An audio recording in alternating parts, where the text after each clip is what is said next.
Hello, everybody. I'm Dak Shepard. I'm joined with Minnie Mouse, Mannequin Padman. I posted a photo of her. You'll have probably seen that before you heard this episode, but she looks just like miniature mouse today. I'm wearing a bow in my hair. A red bow. A red bow in my hair. And you have cute shoes on that look like mice feet. Or I guess miniature mouse, she always wore high heels or something. Yeah, these are not the shoes that a Minnie Mouse would wear. You look a lot like Minnie Mouse today. It's so fun. It's been a blast to be around you for a few hours. Today, if anyone who knows my wife and I well knows that we are head over heels in love and obsessed with Keith Morrison. We came to love him on Dateline, which we watch religiously. We just can't get enough of those murder mysteries. We like it dark, Minnie. I know that you do. In fact, our early friendship was forged. Well, this is a cute story about Monica. Back in Atlanta 3.5 years ago. Yeah. We had DVR'd all these episodes of Dateline, but I prefer the ones that are Keith Morrison handles the heavy lifting. Sure. And so you had gone through all of the episodes and labeled what they were about, who hosted them, the whole thing. You had a whole breakdown. Synopses, title. The way you would have done with your Friends episodes when you were younger. Yeah, it really brought me back to that. It was nice. That might have been the first time I was just really blown away with your due diligence. Yeah. It was a step above and beyond. Just to have that little pad of paper as a cheat sheet. It was great. I wanted to give you what you wanted. And you did in Yeah. a big, big way. Dateline, their 27th season is going to debut September 28th at 10 p.m. Eastern on NBC. Keith Morrison is our guest. But before we get to Keith Morrison, our guest, we have a very exciting development here at AE headquarters, which is somebody bought a left-handed mug. It's for real, you guys. Somebody purchased A left-handed mug. a lefty mug. We got so excited here and we decided what kind of pieces of shit would accept $2,000 for a mug. It started as a joke, but because this wonderful woman, Shauna, bought this mug, she's up in Washington, we decided a couple things. We're going to donate that money to a worthy cause, and we're going to call Shauna to celebrate her purchase. And maybe we'll get a thing going so other, philanthropic people will know it's really going to go somewhere good, and you'll talk to us. So without further ado, this is our conversation with Shauna. And then when that concludes, we'll be into Keith Morrison. This is Shauna. Hi, Shauna. It's Dax and Monica. Holy cow. Oh my gosh, you two. Shauna. Shauna? So, Shauna, you're the first person to have bought a left-handed mug. And have you received the mug? Are you? I have. And I happen to be left-handed. Oh. We're of a better breed, aren't we? Totally. I'm so appreciative that you say that, Dax, because it sounds provocative sometimes to say it. Yeah, it's a little egotistical to say it, but let's be honest. We're the chosen But people. let's be honest, it's fucking true, and I just appreciate you affirming it. And what do you do up in Bellingham? Now that I just said the F word, you might be surprised, but I'm a HR executive for a health system. Oh, people need. I like it even more for an HR person to let loose some profanities because I go, oh, they get it. We live in the real world. Makes her human. Yeah, you're on my team now. What did I do wrong? I'm more open to it. It is totally true. It is totally true.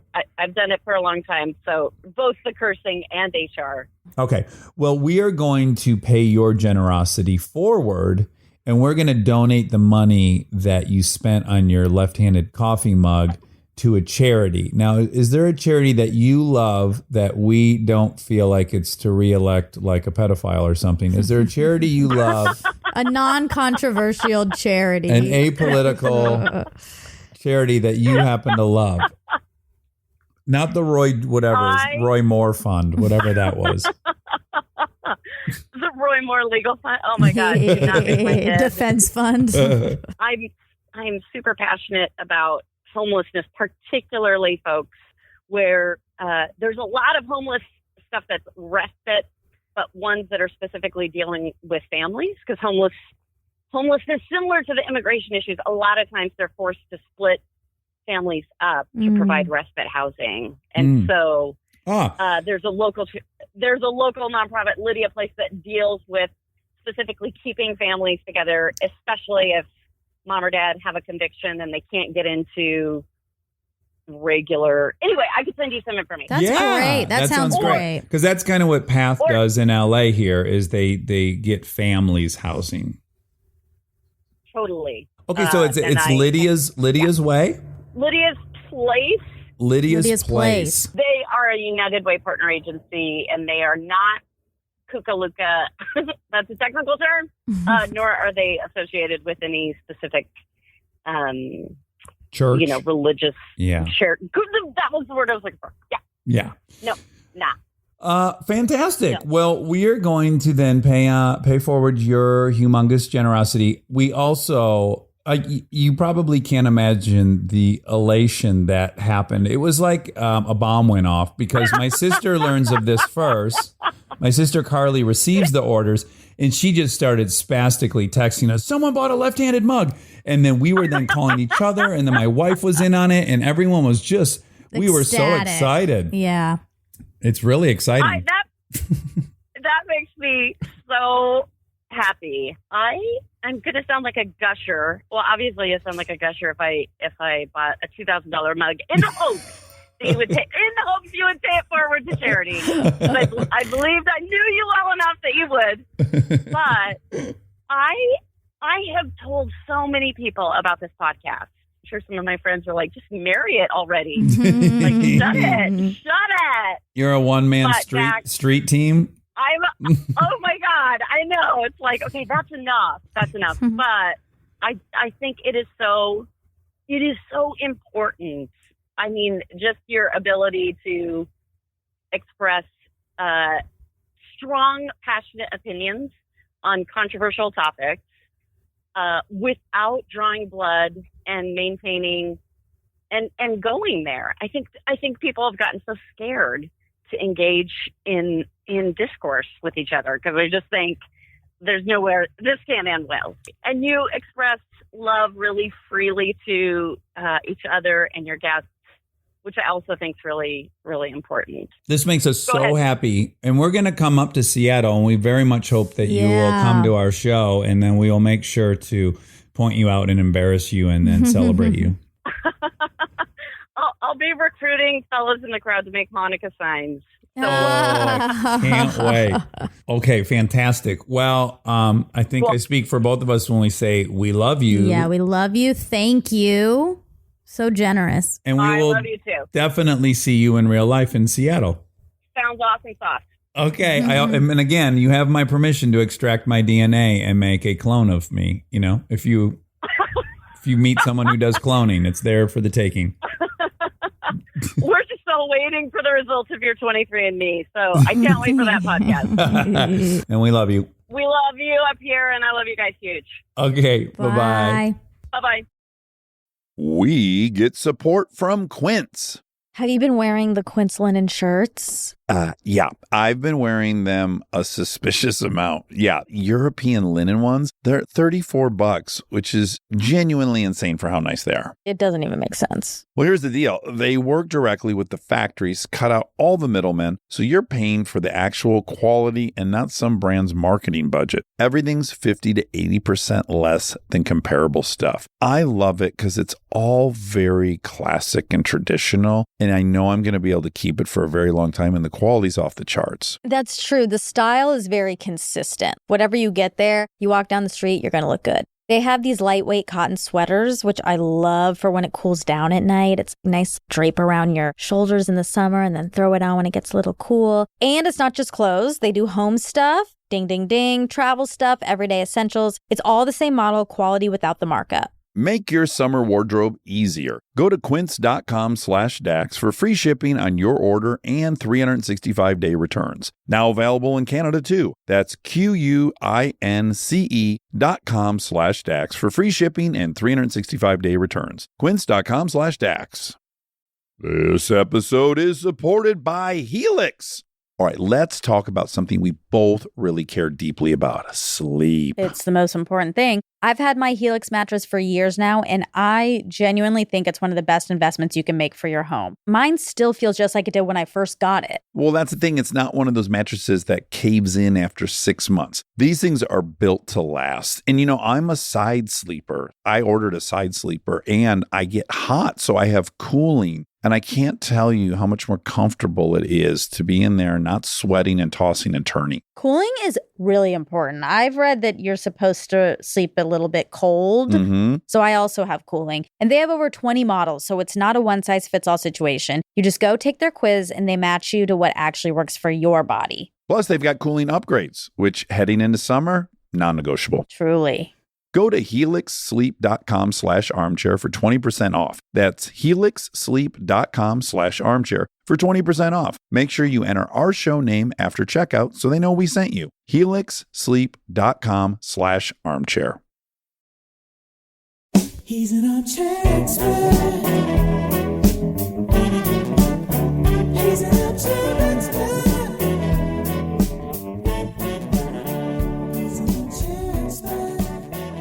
I am very, very flattered to announce that one of my absolute idols, Keith Morrison, is sitting in the attic of the Armchair Expert. Welcome to our podcast, I Keith. feel like I'm in a strange dream. You and me both. Just hearing the tenor, that timbre. I'm waiting to be murdered by Monica.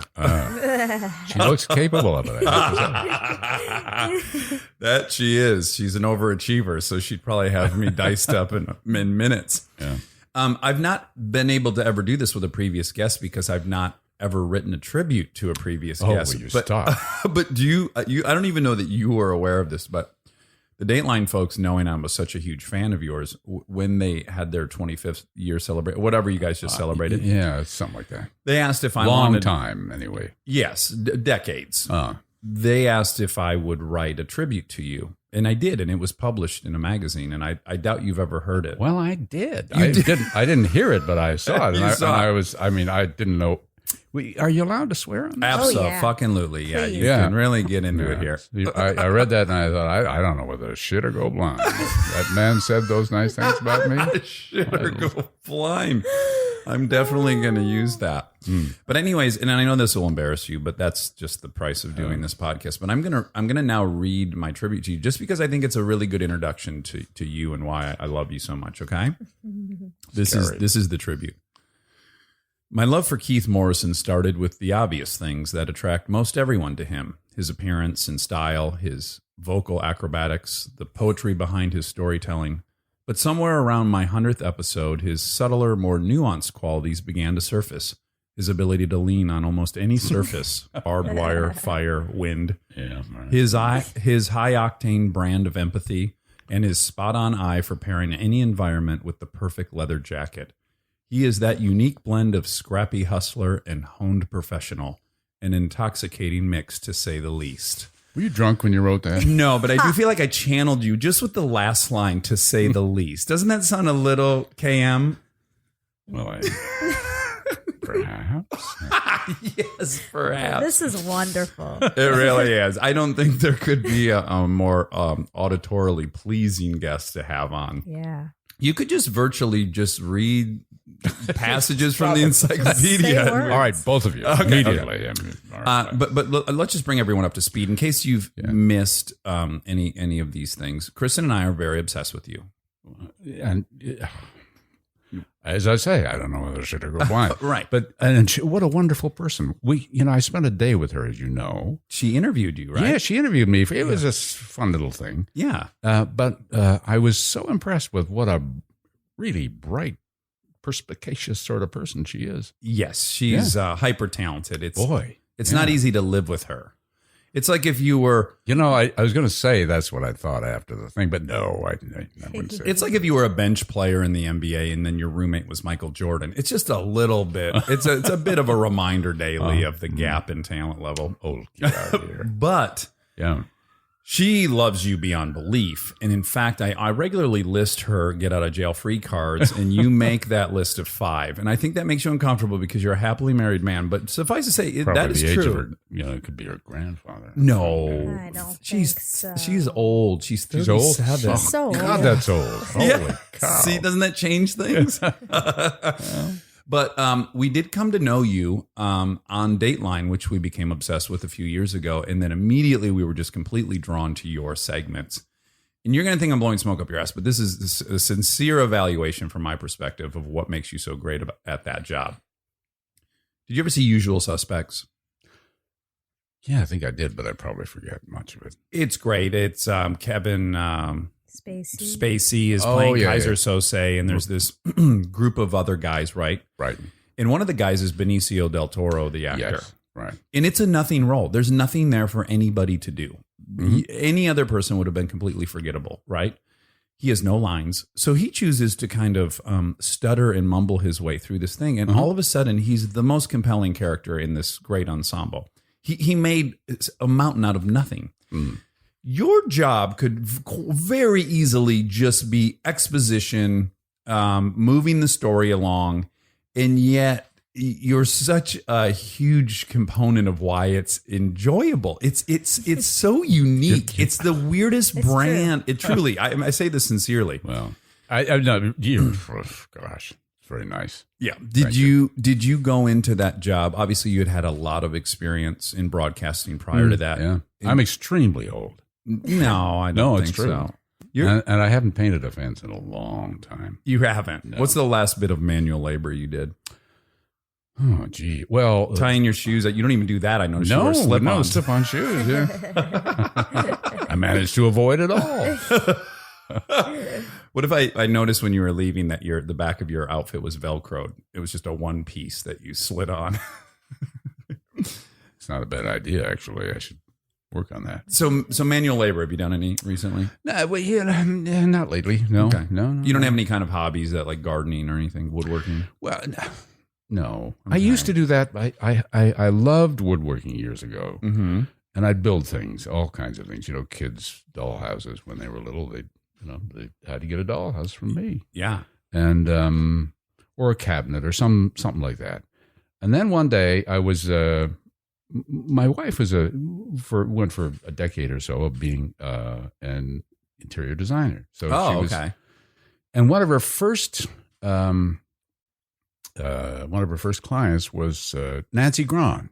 She's a soap opera actress, had a wonderfully successful career for the past 25 or 30 years, I guess. Probably done 1,000 episodes or something. At least 30 years.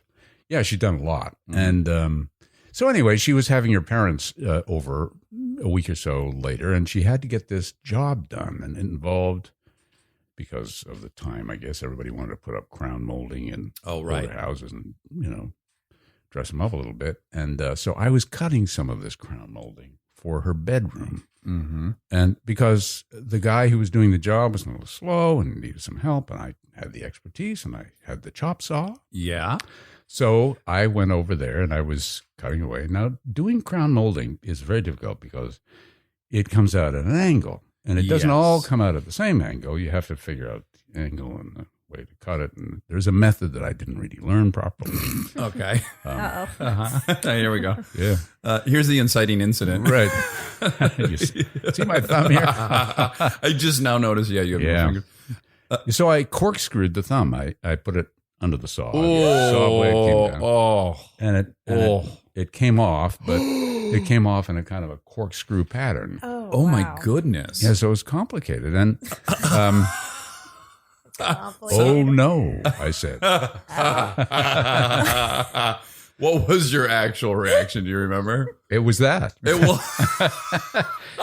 It focuses the mind, but for some reason it wasn't to produce a scream. So Suzanne was there. She was working on this project too. I'm assuming there's a lot of blood, right? Quite a bit of blood in the bedroom of the soap opera actress. In fact, it was all over the ceiling, the walls, her brand new carpet that Suzanne had bought for her, and the bed, everything. And so we hopped in the car and went to the hospital. And this doctor, like 18 hours later, he had reattached it. And doesn't bend right or look properly like a thumb, but it's better than a dog. I'm like a monkey now. Well, visually, I can't tell anything from this distance. Yeah, it looks normal. And I'm only 4 feet away, so if it was really, well, how about you, Monica? You're a little closer. It looks totally. I would never have thought twice. Really? I'm not very observant. You but don't look at that thumb and go, "Oh no." I don't. Right? It doesn't look like it's been through an "oh no" experience. But for listeners who are not geographically inclined, Right. You're from Canada, and you grew up in where? Saskatchewan or something? You know this. Wow. Yes, I grew up in Saskatchewan. See, I didn't say it correctly, did I? Yeah. Saskatchewan. Okay, Saskatchewan. Eastern Canadians call it Saskatchewan, and it drives Saskatchewanians crazy because they say Saskatchewan. It's your Oregon. Exactly. Uh-huh. Yeah. That makes So the sense. people who live there see, it kind of talking down to you when they use that expression. Uh-huh. And so, I grew up in one of those places. It was a little bit resentful. Of Is the that mid? elites on the coast? Is that mid? It's right in the middle of the longitude? country. It's flat as a pancake. Is it above Montana? Is that your border kind of state? Montana, North Dakota border. If you went straight up from that border, you'd get to Saskatoon. Oh, okay, Saskatoon. Saskatoon, And Saskatchewan. the population when you were a kid there, what is that? When I was a kid, it was maybe 150, 170,000, something like that. So it's a good size. Yeah, it was. I used to think of it as the sort of the Paris of the prairies. Okay. A river going through it and bridges. And, Of course, you Yeah. would call it the Yeah. Paris of the prairies. I can see you introducing some gruesome murder there right now. Yeah. But what did your folks do? My dad was a preacher, a minister. Oh, no kidding. Yes, in a kind of at the time increasingly progressive Protestant church called the United Church of Canada. They don't have the equivalent here really. It's if you took the most progressive churches, progressive, is that the right word? It'll I guess do, so. I think, yeah. The most progressive churches. You're saying don't kill gay people, basically. Yeah, pretty much. Yeah. In fact, why don't you have a gay person as your moderator of the church, of the main person? Well, that's definitely progressive. Yeah, I would imagine. and a gay female, a gay black female. Oh, my goodness. Yeah, so that kind of A thing. lot of Just layer intersectionality it on. here. Right. So if you put all those really progressive churches together, and then you made them a little more progressive, that's No the church. kidding. Yeah. Oh, wow. Great. Called the United Church of Canada, and so he was a minister there. But the point was, I guess, or whether there was a point, I don't know. This is a pointless show. Let me just take pointless. the burden off of you. There's Yeah. no fucking point to any of this. It's just, it answers the question, what if I was in a room hanging out with Keith Morrison, Monica Padman, and Dak Shepard? and I get to talk about myself, and it's really kind of You don't like it. You told me that I should I should out you that just before we started. You said you're just generally not comfortable being asked the questions. Yeah. Well, it seems odd to talk about yourself like this. Isn't it? You said self-indulgent. Yeah. Yeah, but don't you think that someone that's accomplished a lot like you have, that you could be of service to people, that you could share with people the journey, the times that it was maybe hard, that you found some tactic or tool to overcome, and that's something people could adopt? You have a value to pass on. You could.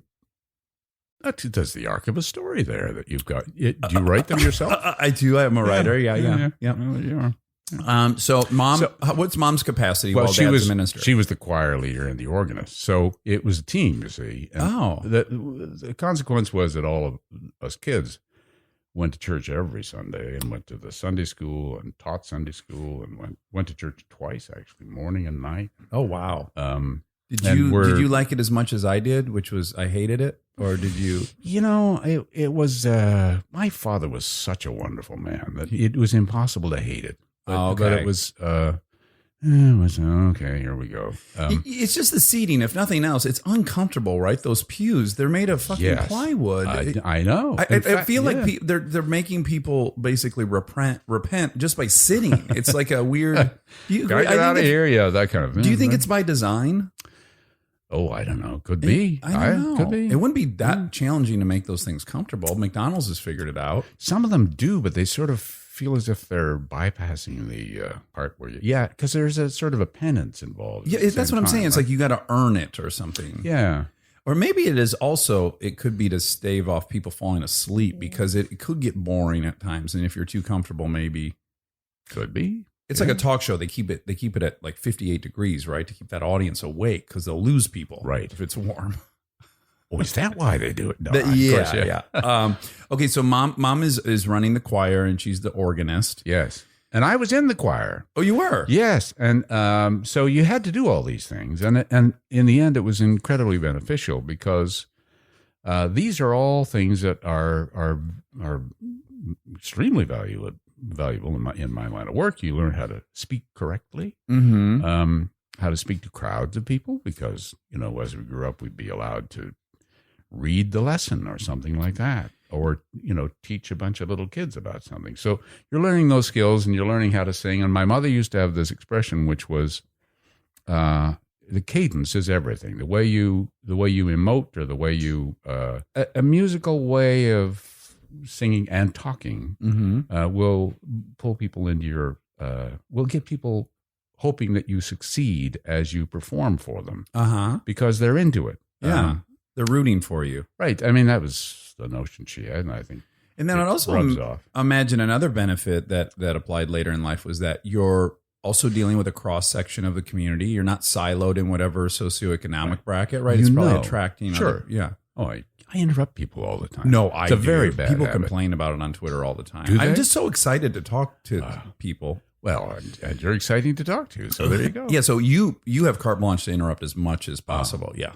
But your point is a very good one, because you know that probably 75% of the people in just talking about that situation in those little churches in the Canadian prairies, that 75% of the people don't really agree with this progressive theology, increasingly progressive theology.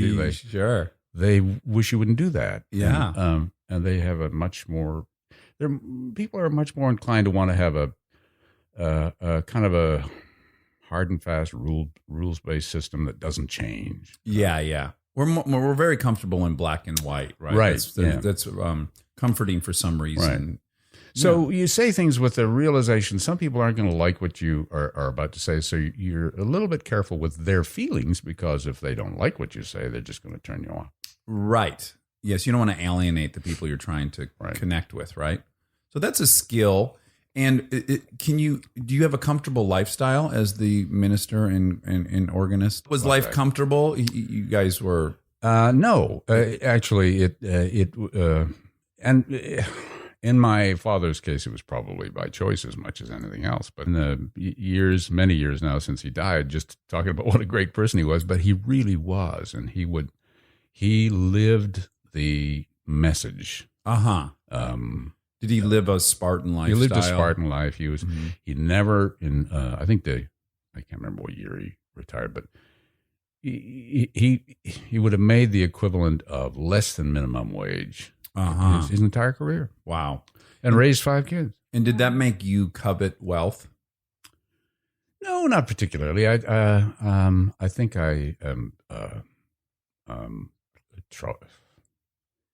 I feel guilty about it. Because I live a pretty comfortable life now. So. Yeah, it could be something to wrestle with. I completely coveted it, so I don't feel that guilty about it. Okay. But also, it's not, I talk about this all the time. It's also not the fantasy I had either. So when you covet it, you run the risk of, this fantasy I whipped up in my head of being Ricky Schroeder on Silver Spoons. It just, I don't have a train in my house. No. You probably hadn't seen that show, but he was a little kid and he had a locomotive in his house. I saw that show, and as you're talking, my mind drifted, and I was thinking about this lovely. We could probably house a train in there someday. I think so. Yeah. But so when you told your father that you wanted to pursue journalism, did that feel like a worldly endeavor? I didn't tell him that. Okay. In fact, I didn't know what the hell I wanted to do, and I was a terrible student. I never did my homework. I didn't study ever, and so you can skate through for a period of time, and even through high school. And was that because of attention deficit issues, or do you think you had a learning disability? Or just nobody talked about those things then, because remember, I'm super old. So at the time, it was just I fidgeted and I didn't pay attention, and okay, and I didn't, and but my teachers were good enough to let me graduate from high school with a high enough average to go to college, which I immediately screwed up in every imaginable way Mm-hmm. by being interested in all the extracurricular stuff. Not the, go get drunk and get laid, but the more like, okay, now I'm going to change the world and join a Clubs. political club and, be in debates and things like that. And I don't, then you don't study for the political science exam and you write some sort of BS about the marvelous philosophies that you don't have a clue about. So you don't do great in high school, but you graduate. Do you mind if I turn the phone off? I don't mind I'm at all. So sorry. Take it. My gosh. It's going to be hard to offend me. I do Keith. that all You're the gonna time. find. We before we start interviews, the sound person will say, "So everybody's phone's turned off," and Yeah. we all say, "Yeah." I forget to turn off my phone every time, and it rings in the middle. Yeah. So man. It's got to be very uncomfortable when it rings and you're in the middle of a very emotional part of an interview, right? Yeah, kind of. Yeah, that's a bit of a faux pas, I'd say. So, but you graduate from college, I'm assuming. No. I flunked out. No, I was. This story is full of twists and turns. Oh yeah, no. Okay. Yeah. Mm-hmm. How does one get into journalism in Canada? Well, nowadays you get into it the same way you do here, which is you go to some fancy journalism school as a postgrad after you get your basic arts degree or whatever they call it. Mm-hmm. But then I think there were only one or two journalism schools of any note anywhere in North America, but they were becoming popular, so people were starting to go to them. I, however, having been unceremoniously evicted and told if you decide to become mature, you could maybe apply to come back, but not for a while. Oh, interesting. Yeah. This feels very Canadian. Yeah, by the so way. We still love you. You have to leave, but we do love you and we're rooting for you. So Yeah, exactly. figure your shit out and come back. Right, exactly that. Yeah. So my ever kindly father said, well, we have this program in the church where you can go off and spend a summer filling in for ministers who are taking their holidays in small towns, little farming towns, very small because we don't want to screw up too much. Yeah.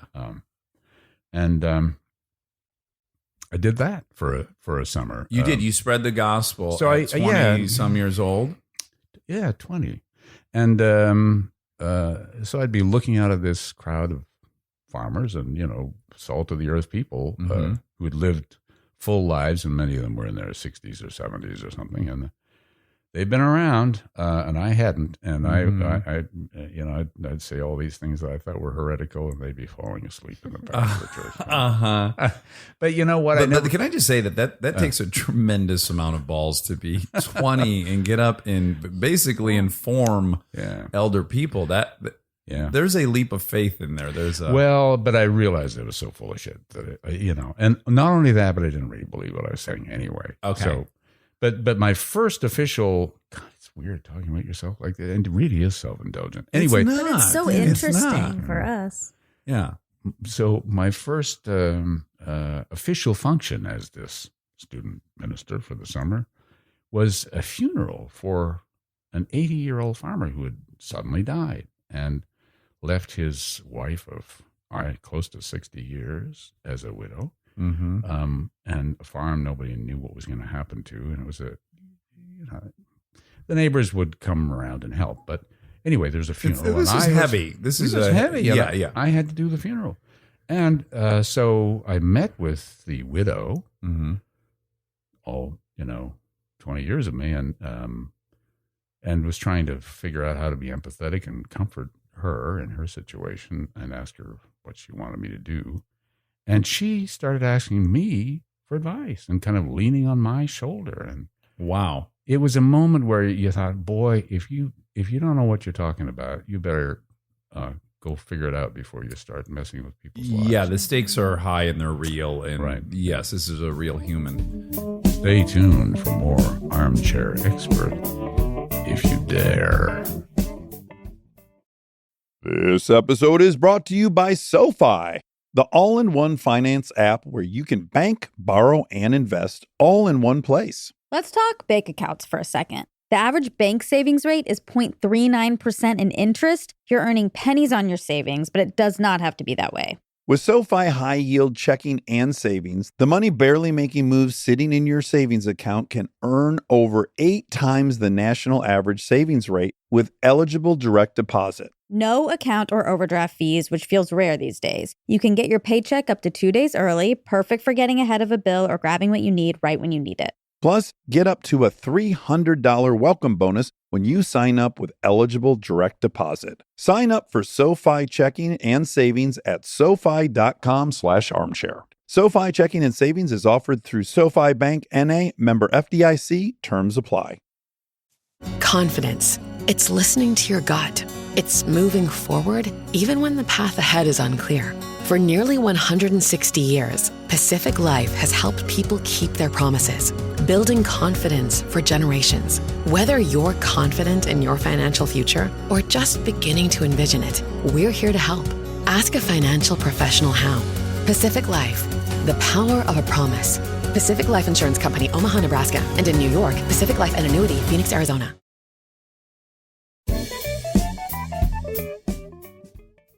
I have a similar question about that, but I'm gonna save it for a little bit later. Oh, but just that structure. Fuck that. I'm gonna go right at it right now.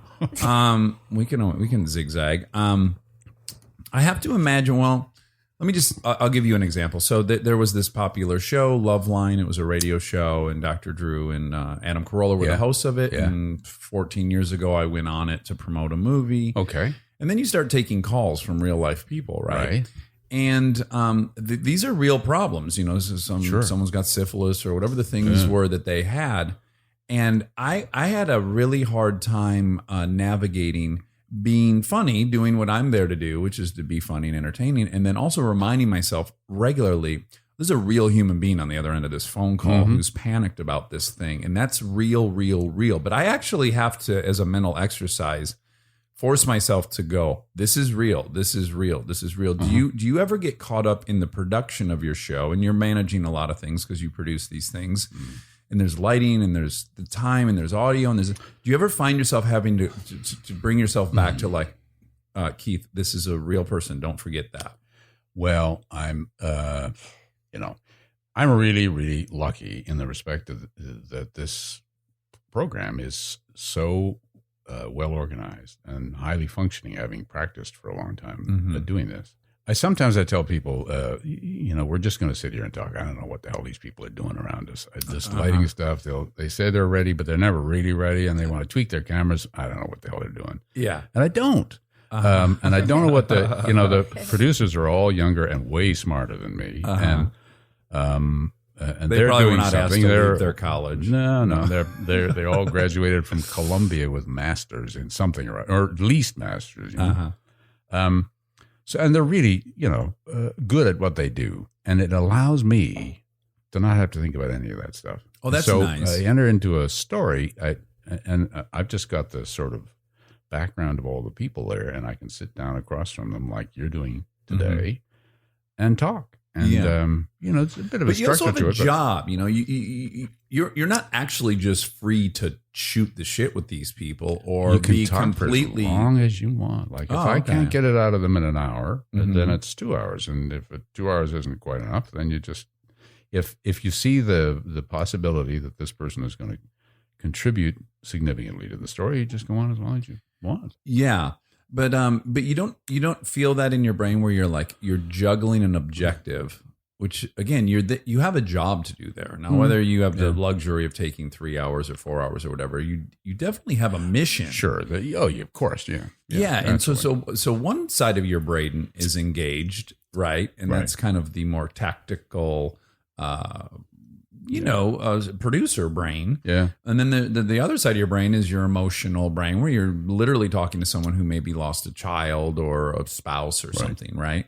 And I was just wondering if you can feel your brain going, okay, click out of that mode, click back into this mode. No. Not really. Okay.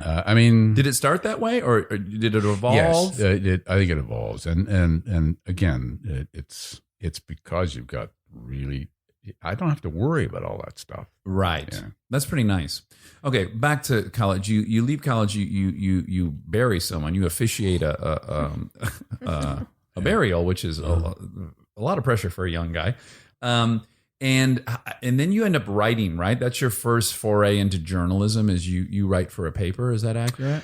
No, I didn't write for the paper. I was a gopher for the editor of the paper, who was a neighbor of mine, and that's it was it's how you fall into things. So I had finished this student minister gig. I didn't know what the hell to do with myself, or all the money you had just made.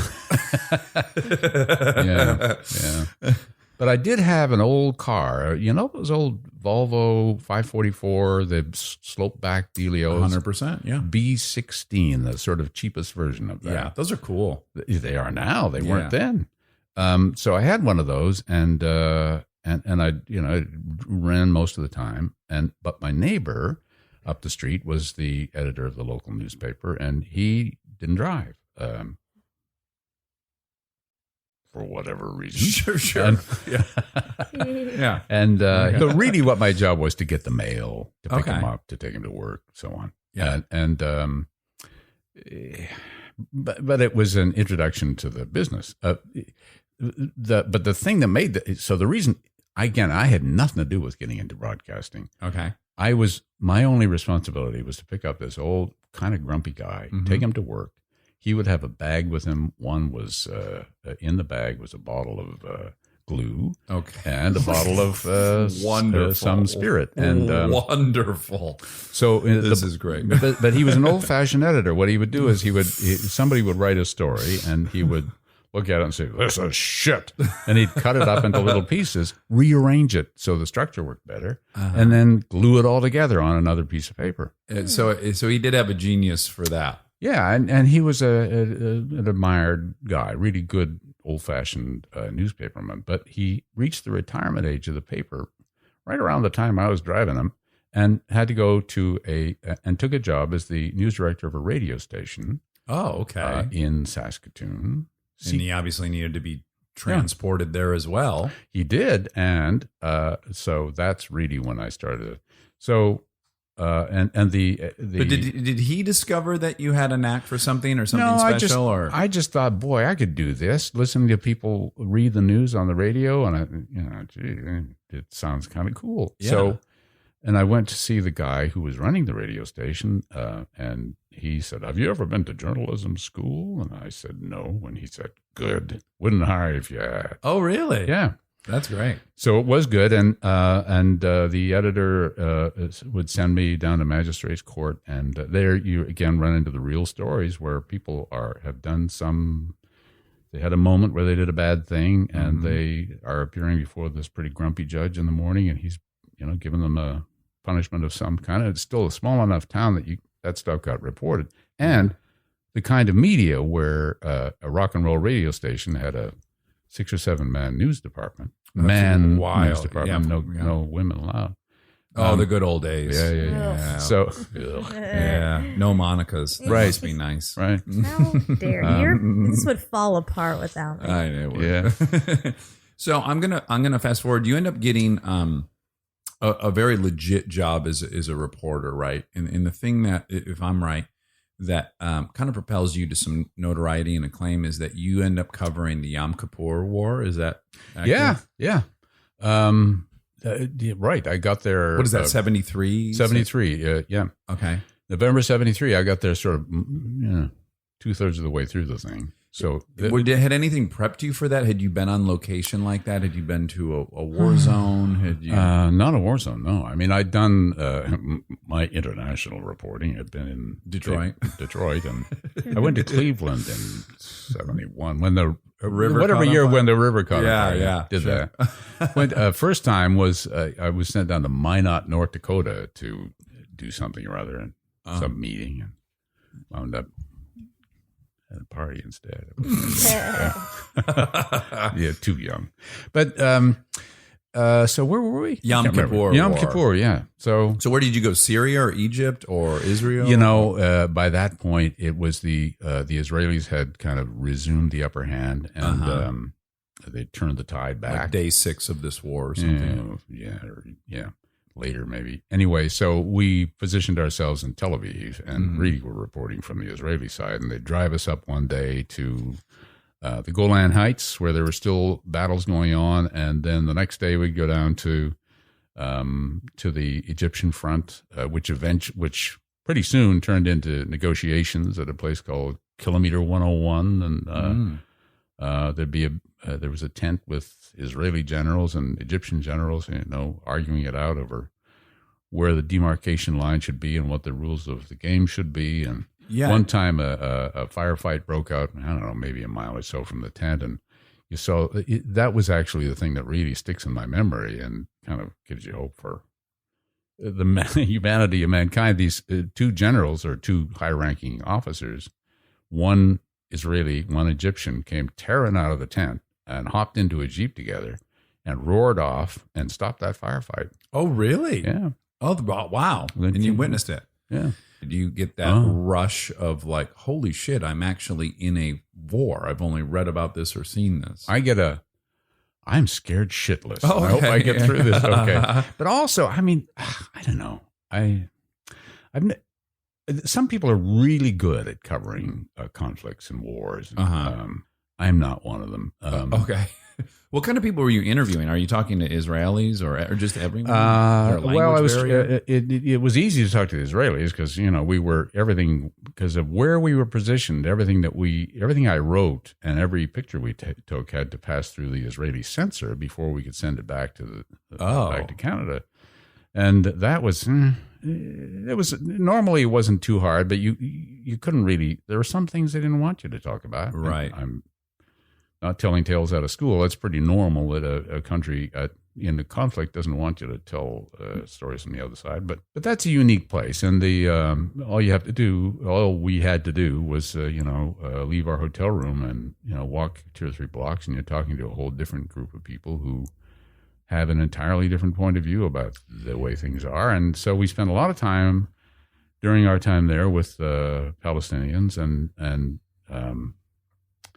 learning about their side of the story. And that there's 2 sides to every story. And there's, that's both the hope and the tragedy of humankind. Well, no matter what your position is, you lose sight of the fact that, at very least, there's humans on both sides. Right. So you start talking to someone and you're like, oh my God, this guy's a dad. Oh, I see he has a wedding ring. Oh, he blank, blank, blank. And when they invite you in for dinner and you spend an evening with them and you talk to the whole family and you see what warm, wonderful people they are. And I'm not just talking about that situation, any situation, any conflict. Yeah. You've heard people demonized for months or years even, as somehow deficient or bad people or run by bad people or something. Right. And then you get to know them personally and you realize that's all horseshit. Yeah. These are just people and they're so I get worked up about that. I mean, to me, war is not exciting. War is a dismal failure of the simple quality of being human. I couldn't agree more with you. It is ironic that I've been twice because I am generally a big flaming liberal who's anti-war, but I'm also very pro letting the guys over there know I'm thinking about them. So it was a weird, it was a mixed bag of emotions while I'm there. It's like, look at the manpower, look at the ingenuity, look at the expense, all to blow shit up ultimately or leave some dead bodies. And then these poor sons of bitches come home. Forgive my using that expression. It's meant only in the most positive and embracing way. Yeah. These poor guys and women come home and they have to deal with the aftermath of it and reinsert themselves into society that doesn't really give a shit what they were doing over there. They just, Oh yeah. And they don't get the services they need. That's, I think, pretty much agreed by everybody. They've done this huge service for their nation and they're really not appreciated. And every time there is one of these conflicts from, Second World War, Vietnam, First World War, Vietnam, Korea, Afghanistan, they come home and you have a lost generation of people who just have to struggle now. Yeah, and also I remember learning this in a Vietnam history class in college, which I never had thought of, was the guys in World War II. Not easy at all. Obviously, both my grandparents were in World War II.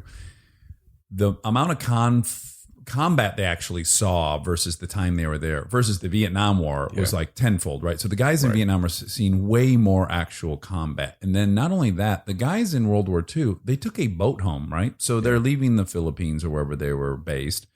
And they've got 3 weeks with their friends to decompress, talk about what they saw. The guys in Vietnam got a nudge on the shoulder. They were on a flight 10 hours later. They were landing in San Francisco, seeing people with signs saying, "You're a baby killer." There was no decompression. There was, it was a 24 hours from a rice paddy to JFK. Is that the sound of helicopters out I here? called in the military. Yeah. I thought this would be a great time. It's Chinook is hovering overhead. Yeah. But yeah, that's a lot to adjust. I hadn't to. thought about that 3-week decompression thing, but you're right. That's true. Yeah. No. Well, and there's an additional thing. We did a story about this, sort of the moral cost of war to the people who actually are have to do the fighting. The ugly business. Yeah, the ugly part. And in the Second World War, the likelihood that a person who was armed and looking an enemy in the face would actually pull the trigger was very low, maybe 20, 25%. Yep.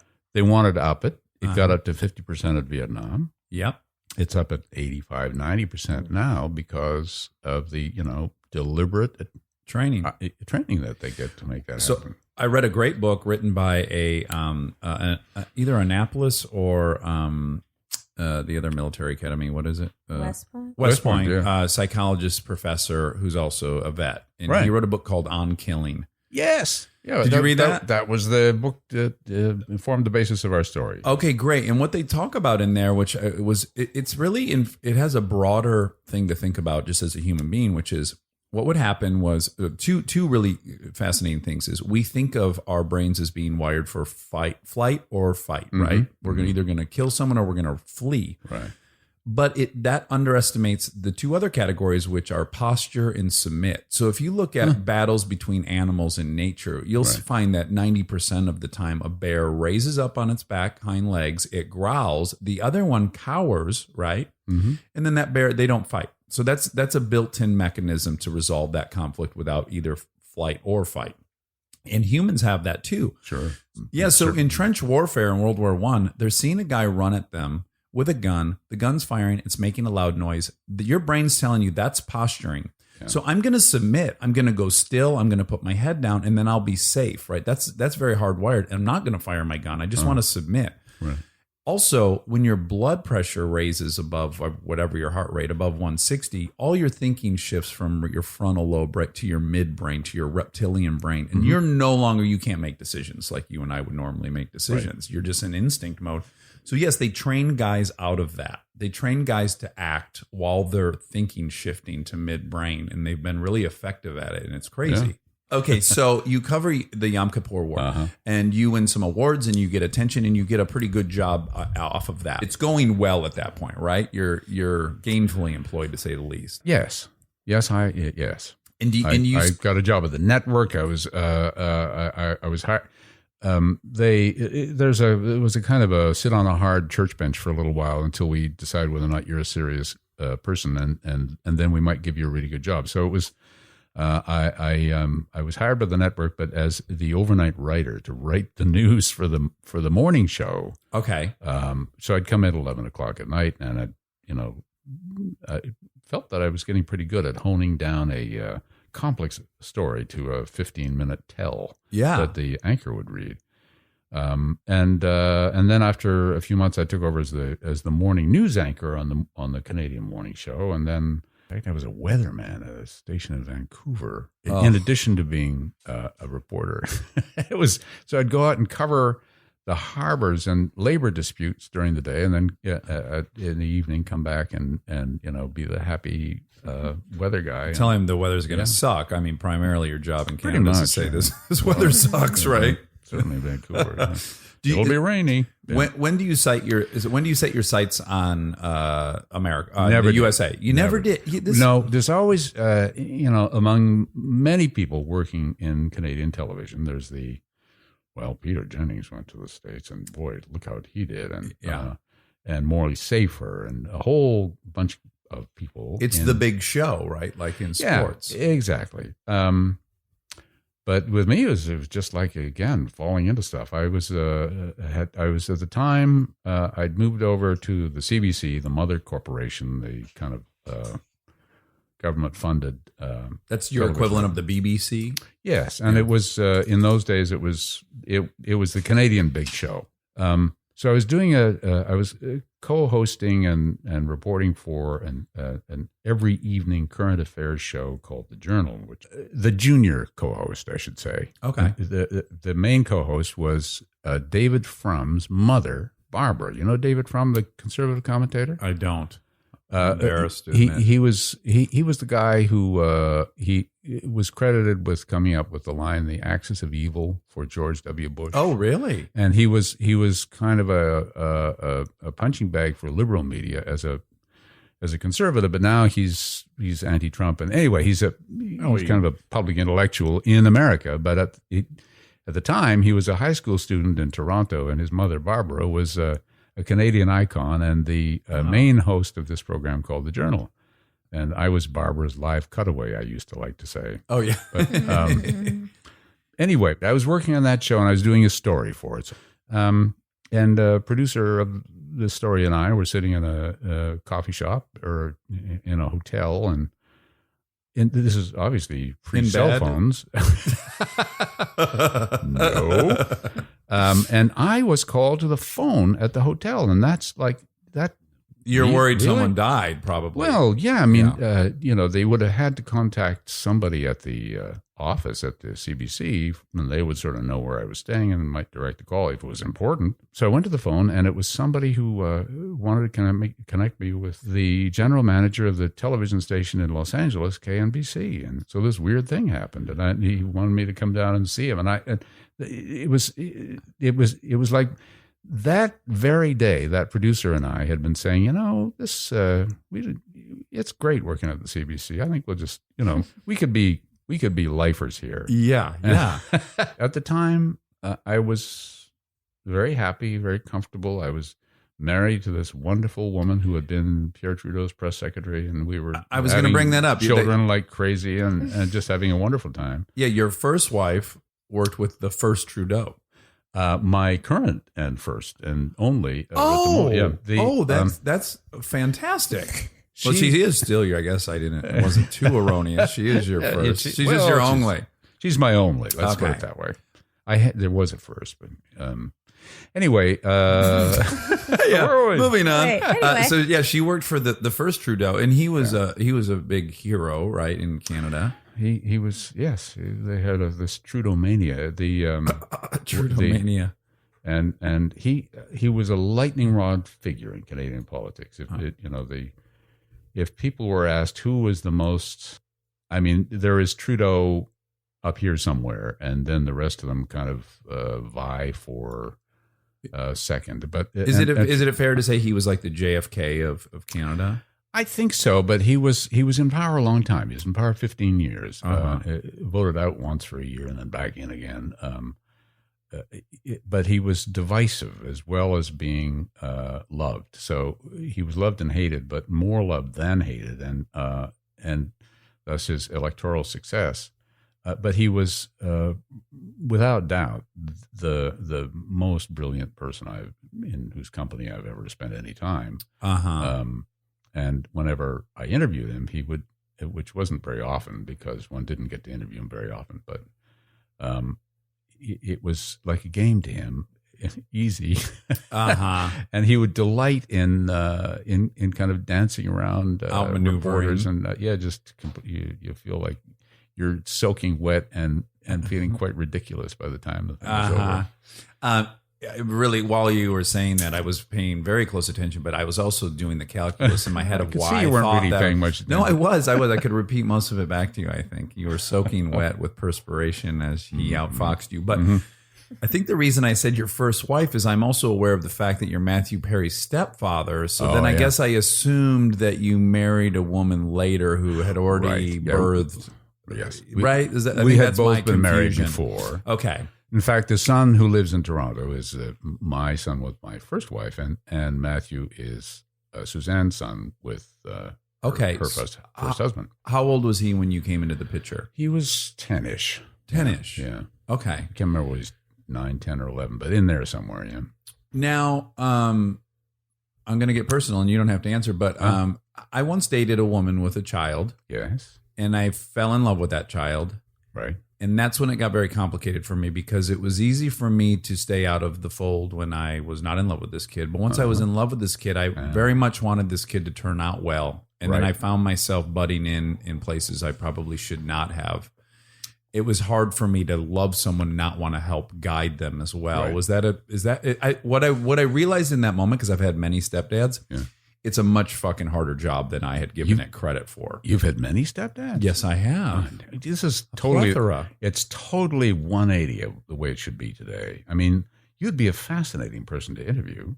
And yet here I am, being asked questions. Believe me, as you can And hear, yet I you're interview opaque. myself. I know every once in a while you let out this little bit, Okay, just a little dribble to keep you in straight. Yeah. Yeah, so I found it gave me a new respect for being a stepfather, and I recognize it's a very hard role to take on, because you invariably fall in love with this kid, and then you want to guide him as a Sure. right. Was that hard for you?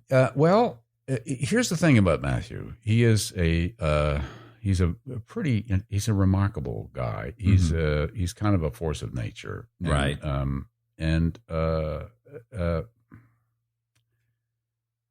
And we had, I think, a relationship that you'd call respectful. Right.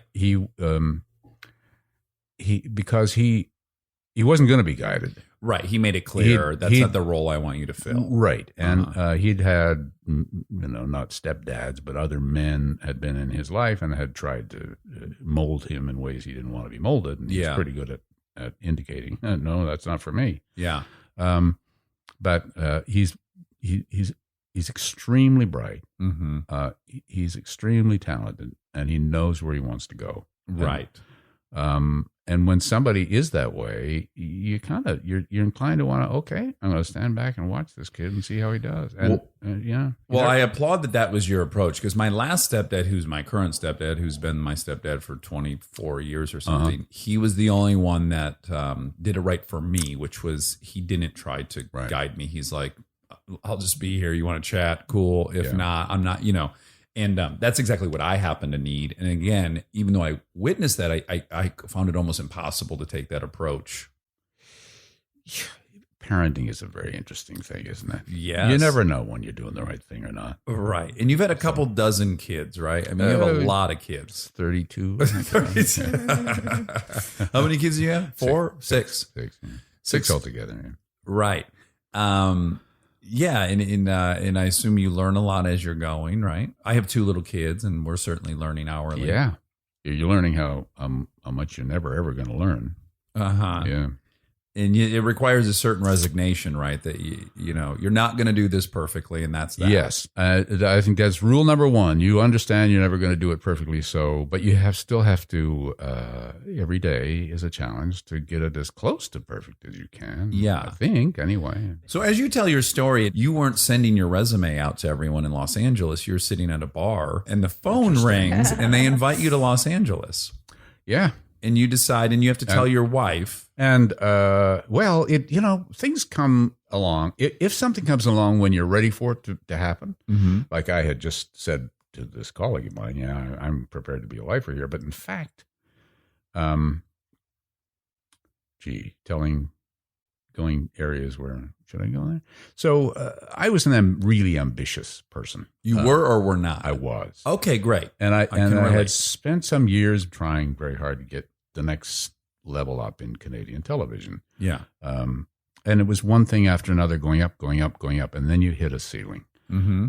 And at the CBC, I'd gone over there partly to do this show, which I really enjoyed working on, which was very satisfying in many ways, but also I had my eye on the brass ring, which was the national anchor job, which we all knew was coming up very soon. Because the current anchor was aging and going to retire. And had indicated so, and they were actively they were looking at who was going to be the one. But can I just point out, though, what a job you've chosen where there's quite literally one job available. Yeah, it's if you want to, it's pyramidal, as we say. Yeah. So the call from the guy in L.A. sort of coincided with the. I've never said this to anybody in public before, but it's kind of coincided with the recognition of the what was said to me by people who know that that person on the top of the pyramid was not going to be me after all. Right. So then I'm thinking, okay, now what? Now where do you go? What do you do? Yeah. And suddenly this guy says, "Come on out. It's very different here. It's California. It's like you've been in the Chicago Symphony now, or it's some sort of symphonic production now. Come on and do some rock and roll." And it was that different. I mean, culturally, L.A. is L.A. and it's different than every other place. And this is 1989, end of 85. Oh, geez, I'm way off. Right 85. Around. Okay, but it culturally different, yes, but that wasn't the big thing. It was in the culture of the business was completely different. The people's understanding of what news was completely different. The people in what capacity delivering the product had a different idea of what it should because be. It had some flair and salesmanship to it, or some flair and performance. salesmanship A, performance B, and then the content is all different. That old expression of it bleeds, it leads. Very much a part of local television in Los Angeles. We started doing those helicopter chases, car chases down the freeways, and you'd go live on the drop of a hat to cover something that happened. Not as skillfully as now because the tools are available and are better, but. In other words, we were attracted by every shiny object, and we didn't. But at the same time, it's the polar opposite of Canada, just in general. It kind of was, right? Yeah. But at the same time, they were closing bureaus. NBC was closing bureaus all around the world to save money, and KNBC used to have a bureau in Sacramento where they had political coverage coming out of the state capitol. Seemed like a good idea at the time. Closed that, and so we stopped doing. And I'm talking about television generally. We stopped covering the sort of issues that of governance and of how society ought to function and of city. Yeah, it wasn't very sexy to talk sexy. about gridlock in the Senate or something, right? Right. You talk about what's going to allow you to win the sweeps period, and that's what you put on the news. And if you don't, then you're an idiot. And then you don't have a job shortly, yeah. Right? How did you adapt to the LA lifestyle, though? Did you at any point go, fucking A, I did it. Look at this. This is great. It sun's out all the time. No. That's a no. No, I mean, you can take the Canadian out of Canada. You can't make him stop feeling guilty. Yes. Boy, it's sunny here. Should I really be living in a nice, warm climate like this? Is it right? Isn't that funny? There's got to be something wrong with this. Yes, it's too good to be true. Is this the waiting room for hell? Is this Sin City? Gotcha. Yeah. Right. Yeah. Boy, I'm really glad. I have a lot of issues, but I've never had to wrestle with the decadence. Like I've accepted. I don't decadence wrestle very hard. Understand? Okay, Just a little. You tapped out, but you were wrestling for a short period. Yeah. Okay, so you're in LA for a while, and then you missed Tim Hortons donuts so much that in ~92 you moved back up to Canada. And well, that famous Canadian Leonard Cohen, yes, who. One line in one of his songs has always kind of resonated with me. It's, "I'm sentimental, if you know what I mean. I love the country. I just can't stand the scene." And there was something of that. Is I really, really missed my Canadianness. Sure. So anyway, every year or so, somebody would call up and say, why don't you come back? And we got something that you might want to do. And every time I talked to one of my Canadian friends, they'd say, "What are you doing down there? Come on back. There are things happening here." Yonge Street got a mile longer. Very amusing. So longest street in the world, right? Yonge Street has the title, I think. It does. Yeah. Okay. Man has done his reading. I owned a Guinness Book of World Record as a kid. Right. So anyway, the brass ring was at the other network was sort of opening up, dangled in front of me, and the suggestion was I go and do the morning show there for a few years or a couple of years, because the person doing the national news was probably going to be retiring, had indicated probably this is his last contract. And Really then quick, that is your wife kicking and screaming about all these moves, or is she's up for them? She was less enthusiastic about this. I think she thought I was going through a selfish phase or something. Oh, okay. Sure. And I think I was, honestly. I mean, you start to believe your own shit. And We're but mere mortals, Keith. Yeah, What are we going to do? truly. Yeah. So then the guy changed his mind, and I found myself on the street one day. Well, but was it impacted by this thing that I read about? I want to know if this is true. But you were going to interview the prime minister in the evening, and then you jokingly said, "What's his name?" earlier in the day, and he canceled. Is that true or not true? I had a relationship of sorts with that prime minister. I'd known him since I did the first story about him for national television in Canada back in 82 or 3, when he had made a run for the leadership of the Conservative Party. And I spent some time with him, and we jousted. And I did a story about him, which he didn't really like very much, I don't think. But his response to it was to offer my wife a job on his staff. Oh, interesting. And so there was that sort of back and forth, and a jokey kind of relationship, at least as I saw it. Right. From your point between of the view. two of us. Yeah. He's a great guy, Brian Mulroney. You never spend a dull or unhappy moment in Brian Mulroney's company. He's a sweet guy with a huge heart, et cetera, et cetera. So anyway, he was leaving the stage. He was retiring as the leader of the Conservative Party and prime minister of the country. Mm-hmm. And we were, covering the convention where his successor was being chosen, and it was the night before he was going to do his last speech and go off into live in Palm Beach, Florida, and right. And we were having him on the show, so I, in a amused way, said, "Hey, we got old what's his name on the show tomorrow." Good joke. I stand by that joke. As a comedian, I sign off on that. There you go. Well, what's his name's wife didn't like that very much.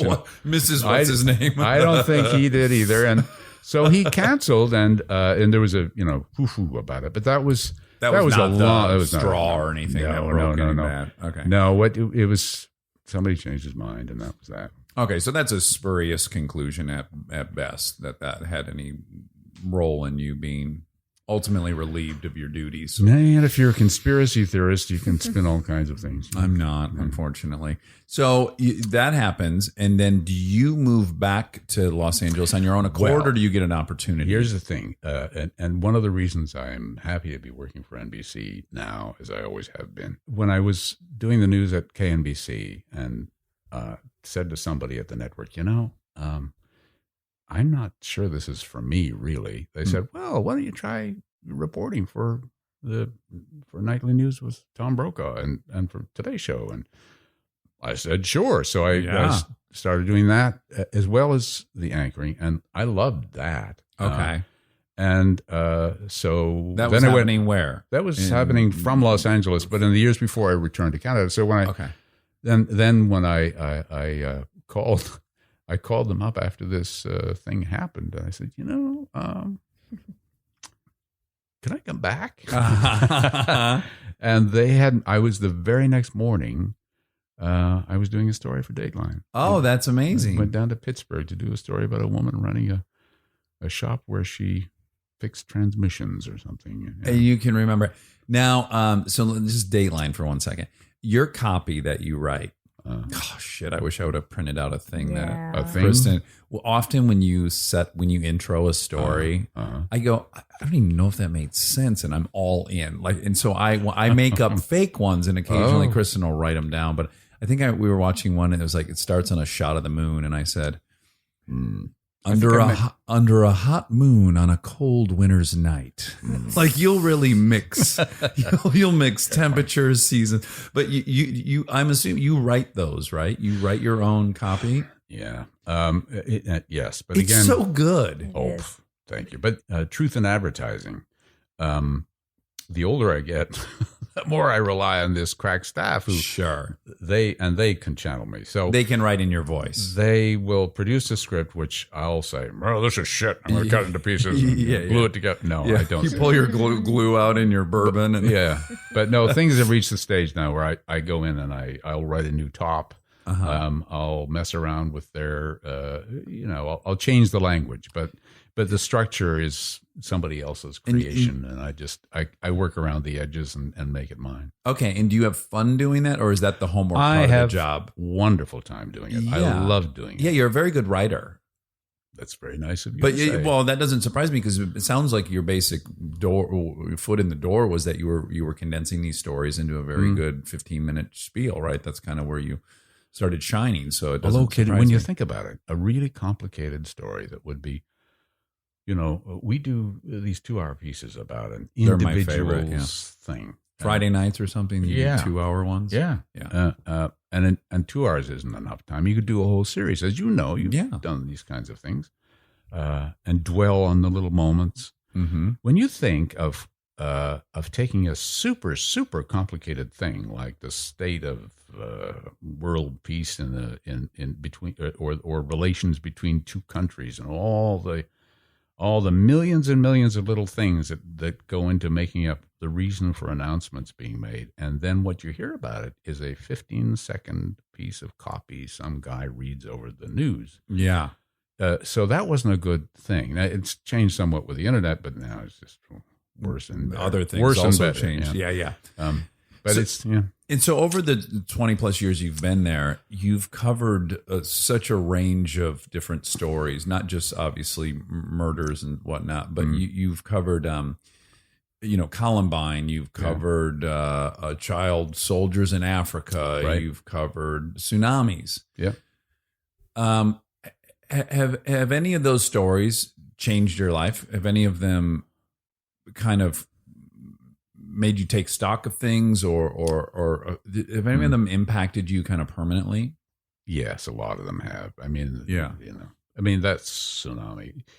Boy, you should have seen that place, Banda Aceh, in Indonesia, a city of, 500,000 people. And a wave comes in one day, and in 10 minutes, it had killed 250,000. Oh my or God. more. I don't think I knew it was that. It just like it was. Is that the deadliest natural disaster in it's- modern yeah, times? It's got to be close, if not. Yeah. 250,000. Oh, Wow. crazy! And then we arrive a day or two later, and they're still Oh. getting aftershocks in the 6.5 to 7 range. Oh and my we're- gosh. Are Are there bodies everywhere? There are bodies everywhere, and the smell is pervasive and hangs in the air. And they were collecting bodies from rubble and putting them in the back of dump trucks and taking them off to mass graves and burning them. Oh my and burying God. them. And it looked for all the world like you were standing in, as I imagine it must have been, standing at the epicenter of the Hiroshima bomb. Right. Everything flattened, little bits of things sticking up here and there, but and then people who had survived this thing in stunned silence, all bent over, kind of looking around to see if they could discover anything to remind them of what used to be there, or members of their family who were just gone like that. Oh my God. And they'd never see again. I think it just makes you realize how kind of small we all are and how lucky we are not to have gone through such a thing. And But that's a very bleak thing to witness in life. Man. And you know what got to me, though? That other countries would rushed in to help. And would send their ships and their airplanes and their trucks, and they're trying to do the right thing. Yeah. And I think all the people in those countries felt they were doing the right thing, as well as the people who were actually doing it. And this is no slam on any of them. Sure. I'm just talking about through my eyes when I see, trucks of aid supplies coming through, and many of them were, gift from the people of the U.S. or gift from the people of, and it's like, fuck off. Just bring the stuff, Right. Don't pat yourself on the back as you do it. Yes. Or as the guy from the United Nations was saying to me as we're flying, leaving there, gratefully getting out of there and flying back to a place that wasn't destroyed. Yet. He said, Yeah. he said, these people, they think they can send over grain, or they can send over clothing, or they can send over some product that they already export, and that it's going to help somehow. Where the survivors of this are sophisticated people. What they need is a $20 bill. They need somebody to come and hand them a wad of money, and they can put their own lives back together just fine. Right. Interesting. Yeah. That's so. That was something. So you've covered these really profound events, and then certainly in the last 20 some years, you've had to have been completely embarrassed that you're covering other stories. Have there been any where you're like, "What the fuck am I doing here?" Or you make a call where it's like, why are we doing this? Yeah. Is there been any that you were just like, "This is really embarrassing that I'm here doing this"? Oh, I don't know. I mean, it just you don't want to hurt anyone's feelings, but it can just be your own personal embarrassment where you're like, I feel silly. The answer to your question, every story could be potentially a wonderful story, and it doesn't matter. Right. Okay. It could be a tiny thing. It doesn't matter what it's about. It really doesn't. It's and the story is never about what it seems to be about. It's always about as my colleague Dennis Murphy used to say, it's never about the murder. It's always about the marriage. In other words, it's all the ancillary stuff that leads from one place to another place that makes a thing interesting. Whether you're there's a narrative to everything you do in life. If you were to get up now and go over to your bathroom with no door on it and do some, there'd be the process where you're thinking about what you're going to do. You take an action to launch this process. Then you reach the execution stage, and then there's the coda to your story when you're back in your chair, kind of contemplating what you've done. And that's what every story is about, really. Yes. Yeah, most of my life seems to be back in the chair contemplating, and only at that moment recognizing all the errors I made. You have an incredible sense of humor about yourself that I admire, because I'm very thin-skinned. And you should speak up more to tell him when he's full of it. That's true. No, you really do. I hope that you recognize, like, my obsession with you and Kristen's is very genuine. There's no bullshit. Also, I think it's hysterical you lean on everything. That's also in the cake that is Keith Morrison. It's one of the ingredients. Also, you have sweet leather jackets. We wear the same shoes. I just took a picture of them. Yeah, you're inordinately hip. I'm going to say that. But you have an actual method to your madness on this leaning, which is you hate doing stand-ups. Is that what I read? It feels awkward to you. Yes. And a stand-up just to educate people what would normally it's when the reporter stands in front of a camera and emotes for a while, and sometimes you have to do that. I mean, a lot of the material is on cable television now. There's nothing to cover it. It's live, and you're just bringing people up to date on things. Of course, you have to sit in front of a camera and talk to it. Yeah, that's how it works. But if you're doing a story where it's where you're telling a whole story about a person, about a family, about a life, about things that happened in certain places where the moon was full but the night was chill, or something like that. Yes. He already made it better. I know he did. But the correspondent, the person telling you the story, is not the important thing. The important thing is the story. So my complaint was always, everybody wants you to do a stand-up in the middle of this. Why? There's no need for it. It doesn't help the story. Right. And often it's a method of self-aggrandizement that just is unseemly. Yeah. I'm going to put you through a humility workshop. I think we could ratchet it up just a little, or rather maybe ratchet it down a little bit. But having seen so many episodes of Dateline, one can't help but start fearing that their loved one will murder them at some point, right? This is a very natural assumption to make. Sure, if you watch it enough. Doesn't it happen in most marriages? Yes. And so I wanted to head that off at the pass. I wanted to take that option off the table for her. So I preemptively searched on her phone how to get away with murdering my husband. And so if you were ever murdered, somebody would go look up her phone. And We would know immediately Yes. she did it, right? Yeah, So I've really absolutely. kind of neutered that situation. Do you think that was a pretty clever way to avoid getting murdered? But she found out about it. So, But it's still there. It's still in her search history. You know, an FBI agent would still find that search. it's probably the most famous husband evasive tactic that's been made in the last couple of years. I will not choose the approach where I'm just nice and don't deserve to be killed. No. That would be too simple. Mm. You've lived a long time now. God, yes. You were the a one that long, pointed that long out, time. not me. Yeah. And you've watched a lot of iterations of both media, cultural developments, huge technological developments. Right. Could you pinpoint something that you think is the most significant or that you're amazed that happened in your lifetime? It'd probably be hard, but Well, it would be hard, Yeah. I suppose. But maybe the saying that I don't know who it is, sort of McLuhan-esque saying, we're creatures of our tools.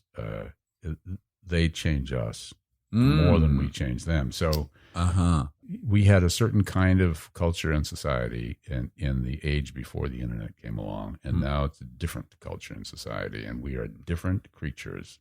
Yeah. We're wired differently. We behave differently in different situations. We have different kinds of leaders who have, who are regurgitating ideas that we all thought were buried 70 years ago, but here they come because and I think it's because of the fact that these new tools have created different ways of being human being, and that's the huge headline as far as I'm concerned. Yeah, but it is impressive that you've navigated a lot of cultural changes in the workplace, in everything that you've managed to never go. Well, this no longer makes sense to me, so I'm tapping out. You know, I think it's a testament to your flexibility, which is a pretty admirable quality, that you have continued to be fluid and functional within an ever evolving system. I think that becomes overwhelming for people. Yeah, thank you. You took that compliment as good as the last 10, and I appreciate it. Keith Yes. Morrison, it truly is a fanboy honor for me to have you come into the Addict, and I really thank you for crossing town on a rainy day. Thank you, and thank you for wearing the coveralls and the striped socks. I did not know if you were going to challenge me to wrestling or whatever. I just wanted to have all my bases covered. It's been a pleasure. Thank you, Keith. And now my favorite part of the show, the fact check with my soulmate, Monica Padman.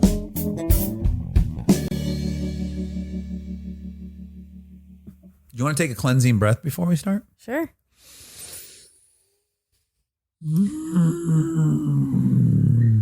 Whoa.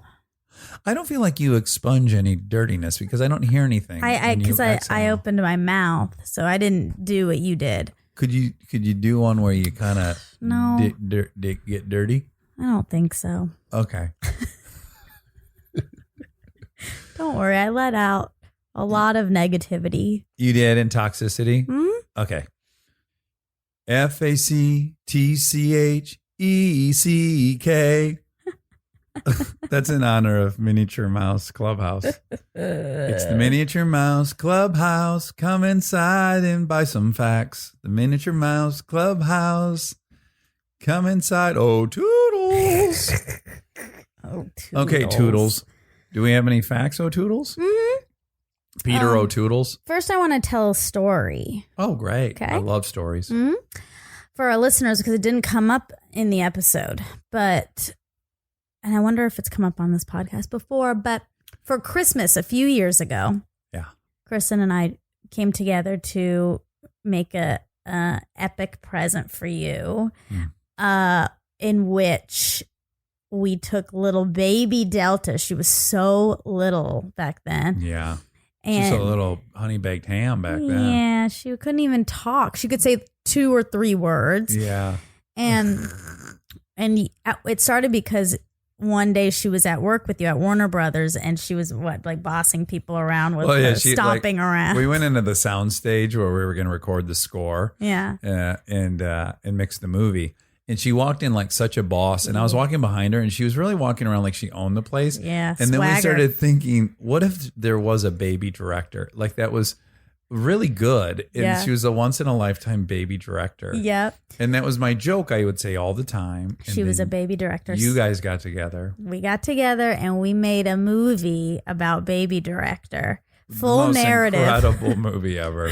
It started out, it was going to be like a 2-minute little iPhone video and turned into a 25-minute film noir.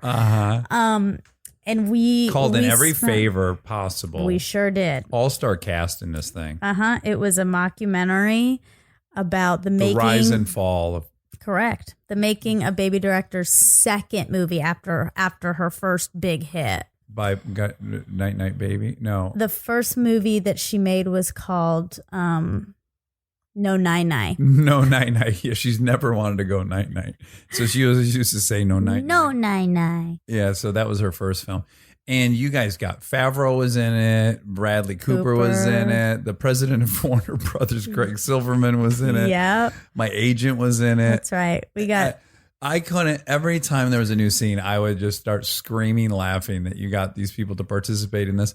But the craziest thing, and do you want to say it? No, you can say it. If the movie starts out, you guys forced me to go to a screening room at Warner Brothers. And I'm like, what is this thing that we're going to see? And it starts off and it's baby director walking into a building. And all of a sudden, Keith Morrison's voice starts narrating like it's an episode of Dateline. And I could not figure out what the fuck was happening. Yeah. I'm like, there's Delta. Did they pull his audio from some existing thing? And then I realized, no, he is talking about baby director. Yep. And I was have you heard me laugh at that? Never. I was screaming I know. laughing. I thought maybe you were going to die. Yeah, I did too. I kind of hoped you would. That would be a good way to go, you know? Absolutely. But That's he my laugh. wrote the copy himself. We asked if he wanted to or if we could send him some stuff, and he said he would take a stab at it. And It's boy, did it Shakespearean. deliver. Yeah. The level, the bar is so high for what he wrote. Yeah. Yeah. Anyway. He positioned it as like a Greek tragedy. It was a labor of love for an audience of one person. Yeah, and you guys put so much work oh into my it. God. It blows that whole sloth present way out of the water. I get way too much credit for that. This baby director was like the ultimate gift anyone's ever been given. 4 months on it. Yeah, and they were doing it all under my nose too, because I was working on the lot at Warner Brothers directing, and you guys were sneaking in while I was at lunch, using my office, using the golf cart, just exploiting all the assets of Warner Brothers without a permit, without paying a dime. Yeah. It was brilliant. It was a guerrilla filmmaking. At its best. Okay, so Keith said, they couldn't really remember what anniversary Dateline just celebrated. And we're coming up on the 27th season of Dateline. That makes me upset that it's debuting on September 28th. There'd be so much more symmetry if they released it on September 27th. You're right. Or lied and said it was the 28th anniversary. Either outcome would work for me. You're right. But celebrating 27 on the 28th doesn't work for me. So just a little bit too off. It is. Yeah, I understand that. Disjointed. So, full disclosure, we recorded this a few months back. Yeah, we were waiting for the premiere of the show to come out. Yes. We like to try to reward people's time. Sure. When they come and donate it to us by promoting their project. Yeah. It doesn't make much sense if 4 months ago we told you to watch the season premiere on September 28th. You would have forgotten. That's right. We did it for you guys, really. You're welcome. But you said I don't remember why you said this, but you said Kristen is 37, and she probably was at the time that we recorded that, but she has since turned 38. Kristen Bell's 38. That's one fact she might not have thought it was necessary. I can't help it. I have to check every fact. You're right, to maintain your integrity. That's right. Silver Spoons came up again, and I was gonna find the essay again, but is okay because if you want to listen to that, if you want to hear the essay, you can just go to the Joel McHale fact check because we do talk about it in the Joel McHale fact check. Okay, right? and I read it out loud there. Yeah. Okay, was there more combat in Vietnam than World War II? Because you said there was. Well, hold on a second. That's not exactly what I said. I said the soldiers on a 1-year tour saw more combat than World War II soldiers saw in a 2-year deployment. That's not to say there was more or less cumulative combat. It's just how much combat did your average soldier witness on their tour? So I just want to be real clear about that. The average infantryman in the South Pacific during World War II saw about 40 days of combat in 4 years. The average infantryman in Vietnam saw about 240 days of combat in 1 year. Well, there you go. Thanks to the mobility of the helicopter. There you go. So. Okay, good. That stood up to what? I thought maybe we were just going to say if there was more combat in World War II. Nope. Okay. On Killing is by David Grossman. You've mentioned that book a few times if people want to look into it. It's called On Killing, the Psychological Cost of Learning to Kill in War and Society. So, you can do Fascinating book. Yeah. Recommended to me by my buddy Duffy, who's a Navy SEAL. Oh, cool. Kill. Well, I have a sad fact. I'm killing. Killing. I have a sad fact to correct. Uh-oh. Yeah. Here we go. It is sad, for real. Okay. Also, at this time that we recorded this, Barton was still with us. Oh, okay. And you referred to your stepdad. Your current, you say my current stepdad. And he is passed. Yes. So he's still your stepdad, of course, but just so people know that. Yeah, is he? Is that what we would say? He is. Yeah, I'd say my dad. Yeah, My dad used to pick yeah. me up. Yeah, my stepdad. Yeah, okay. Yeah. I'm with you. Okay. Yeah, I wouldn't say when I was a kid, my former dad would pick me up in his Corvette. When I was a kid, my old dad. Yeah. I had to think that through, though. Yeah, that is Not how it works. You know, but it's because you would never refer to one of your old stepdads as your stepdad. One of your previous stepdads. My ex-stepdad? Exactly. Yeah, I wouldn't say my stepdad, Greg. Right. Yeah. So you'd say my ex-stepdad or my old stepdad. Yeah. But he'll be But Barton permanently is my your stepdad. stepdad. That's Yeah. right. Yeah. Okay. Is Yonge Street the longest street in the world? You said it was. Until 1999, the Guinness Book of World Records repeated the popular misconception that it was 1,896 kilometers long and thus the longest street in the world. But this was due to a conflation of Yonge Street with the rest of Ontario's Highway 11. So, But it did say it in the Guinness Book of World Records when I was a kid. Today, no section of Yonge Street is a provincial, am I saying that right? Yeah, I believe so. Highway. Like I would know. That's true. The Guinness Book of World Records no longer lists Yonge Street as the longest street in the world and has not chosen a replacement street, but cites the Pan American Highway as the world's longest motorable road. Oh, interesting. How long's that prick? I think that's what people race the Pan America race down in. This is a race I want to do in my lifetime. It's all vintage cars, and they race through public roads in Mexico, and then they shut down little sections, and those sections are timed, and then they open it back up. So it's like a rally and timed racing. It's just like an 8-day party. You roll into these towns in your vintage cars, and everyone's dancing and celebrating, drinking tequila. It seems really fun. Oh, that does sound fun. Yeah. Okay.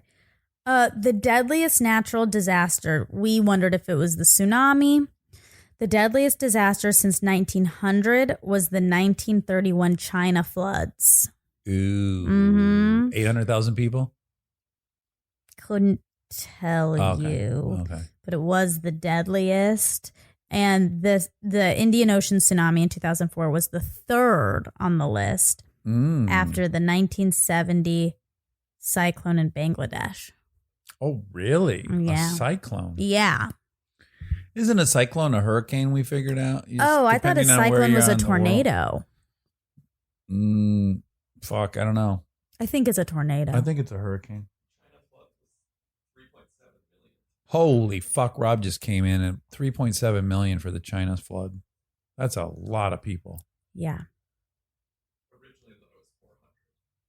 1,000? They weren't reporting. They didn't it know all. how to count back then. In 1931. Poor things. That's common though for these countries back in the day to underreport stuff because they were trying to maintain their image abroad, and they would fib about stuff. The opposite of getting attention by saying you're sick. Yeah, and they're not sympathy seekers. No. Yeah. Good on you, China. Okay. You want to tell us if a cyclone is a tornado or a hurricane before we move on? Rob?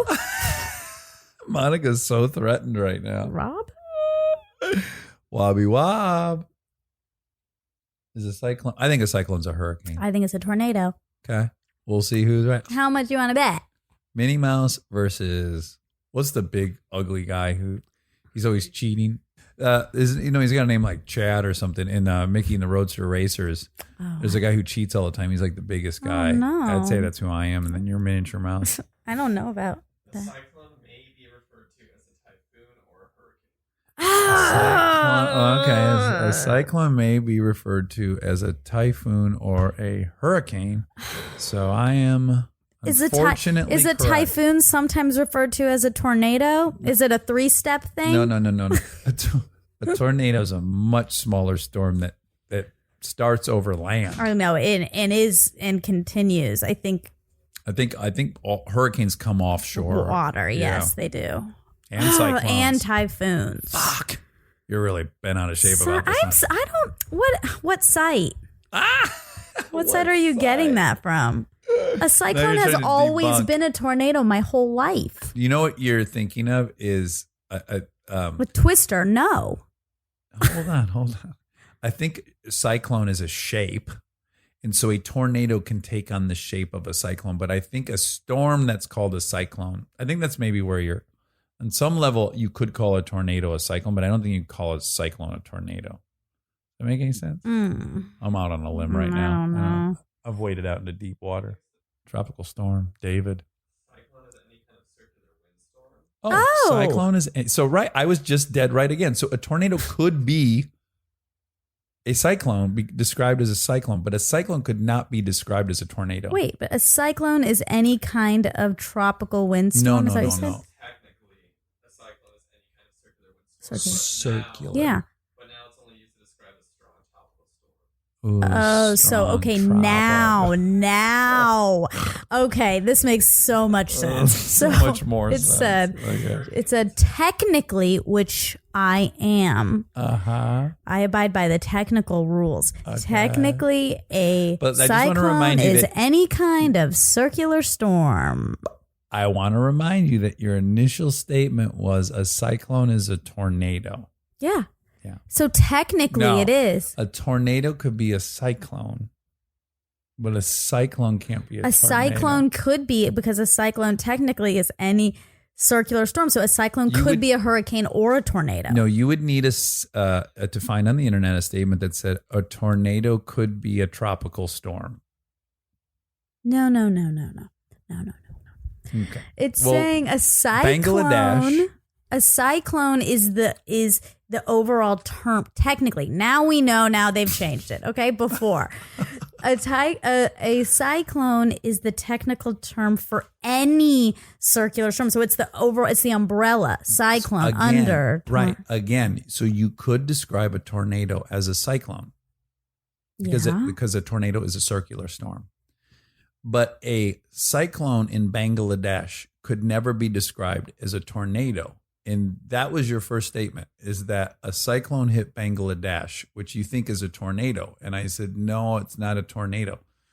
You see my distinction? I hope that somewhere in America, a man was driving a truck with a gun rack behind his head, and he pulled the rifle off of the gun rack and shot his stereo listening to this debate. What? I stand by my fact.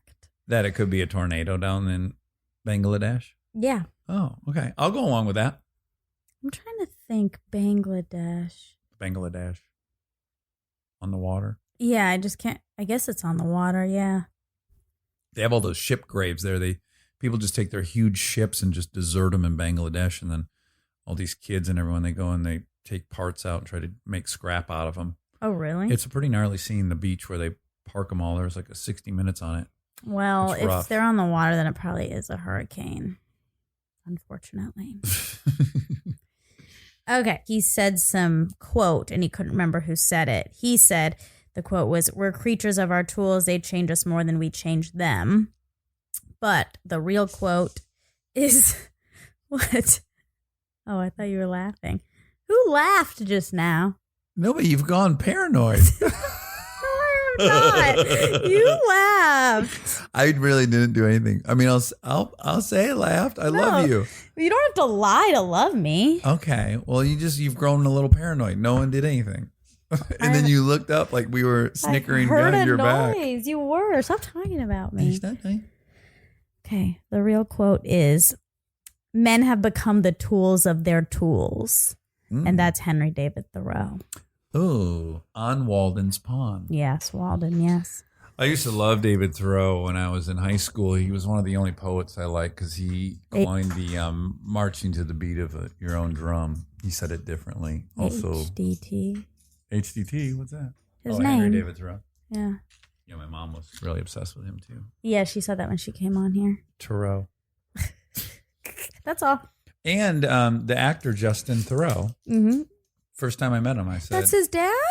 it's his son. Oh. His son is Henry David Thoreau. Oh, my gosh. But my first question to him was, are you in some way related to Henry David Thoreau? And he actually is. He is? Yeah, he's like, I want to say it was his like great uncle or something. No wonder he's a I wish skilled I writer. could be related to a Thoreau. Well, you and I have talked about this. We differ on this. People who are interested in their genealogy to find out like famous people and their history, Yeah. that has no appeal to me, and it does to you. Yeah. Yeah, that's one of the things we're. I would different about. feel special if I had that blood. Yeah, and I was like, I wouldn't feel the least bit special. I didn't accomplish that. I didn't write on Walden's Pond. It's not even on Walden's Pond. It's just Walden's Pond. Walden. I think. Yeah, or it's Oh, just Walden. Walden. Yeah. What? So, how could I take any pride in that? I didn't do that. Because genetics are real. So things do get passed down. So if someone is a profound, a profound person in society, figure, You're going to then inherit their status. You're going to inherit whatever made them profound. Well, Could be good, could be bad. but none of us would agree if your grandpa's a Holocaust denier that you're somehow guilty of that. You just go, oh my I God, would. there's nothing to do. Maybe, depending. But we would agree that no one should take on the sins of their grandparents. So why on earth would you be able to take on the accomplishments of your grandparents? It's just like you have nothing to do with them. But it's just pride. It's okay to have pride. I don't think so. for your That kind of family. thing. Yeah, right. You have It's good to so have much pride over your family. No, it's good to have pride in your own accomplishments. You have pride over your mom's accomplishments. I wouldn't call it pride. I have admiration and respect. But You it's have- not my accomplishment. But you have pride that you come from a hardworking person. Gangster. Yeah. You're proud of that. No, I had, I know, I don't feel like I started on a leg up or like I feel better about myself because she was so awesome. I was like, I still have to do everything for me to feel awesome. Yeah, it's on my not a own. shortcut. It's not saying like you automatically get to the next level, but it's I think this is your caste system speaking through your privilege. how dare you? My parents were Did you say your unmentionables. grandparents? No, you said your grandma. They're from a high caste. High castle. They are High from caste. a high caste. Yeah. Not to brag, but again, Yeah. again, Does that happened again. Do you feel prideful when you think of what a high caste she was from? No, I think that's disgusting. Right. Yes, I know you do. But if they were like Nelson Mandela, Mhm. I'd have so much pride. They haven't done anything like that. You would? I have a lot of pride. Actually, I have a lot of pride that my Dad. no, I have no pride. I'm just kidding. But I have a lot of pride that my grandfather is a biologist and did all these studies in genetics and is brilliant. I have a lot of pride in that. Yeah. I have admiration and pride. Like, I'm proud that is Where you come part from. of my, yeah. Yeah, you don't feel like, well, then you need to accomplish something amazing. I think it's even cooler to come from like 7th generation incarcerated parents and then you go to Harvard. That's like a much cooler thing. Sure, underdog story. Yeah, I love that too. Yeah, there we go. But you get what you get, you know? And then you don't complain. You get what you get and you don't get upset. Yeah, you get what you get and you don't get upset. So you have to find a way to be proud of either thing. Yeah. Like I have a great uncle that murdered another one of the uncles. You love that. You probably do love that. Well, because it makes it that much more impressive what my grandma Yolis did. Mm-hmm. And then my dad and then me. You also think it's cool to get in. To murder your brother? Yeah. No. I think you But like we would that. go visit our great grandma Honchel and this Cal who had committed the homicide. Sure. He'd hang out in his tighty whities and he'd have a pistol with him at all times. It was fucking scary because it was also a farm I'd be scared. way up north Michigan. It was like if Cal wanted to shoot us, it'd be years before anyone figured it out. I mean, you were out in the middle of nowhere. There were chickens running around everywhere. And here's Uncle Cal in his tight whites in a .38 pistol. Yeah. This is a very uncomfortable situation. You know what this reminds me of? Yes. Yeah. Yeah. Hillbilly Elegy. Yeah. That's how I know. That's how I know. We should have that author on just to debate. I would love to have him on, and Yeah. I would be on his side. I know you would because you didn't have Uncle Cal. If you had Uncle Cal, it would read phony to you. I guarantee it. But I can have him on and debate it.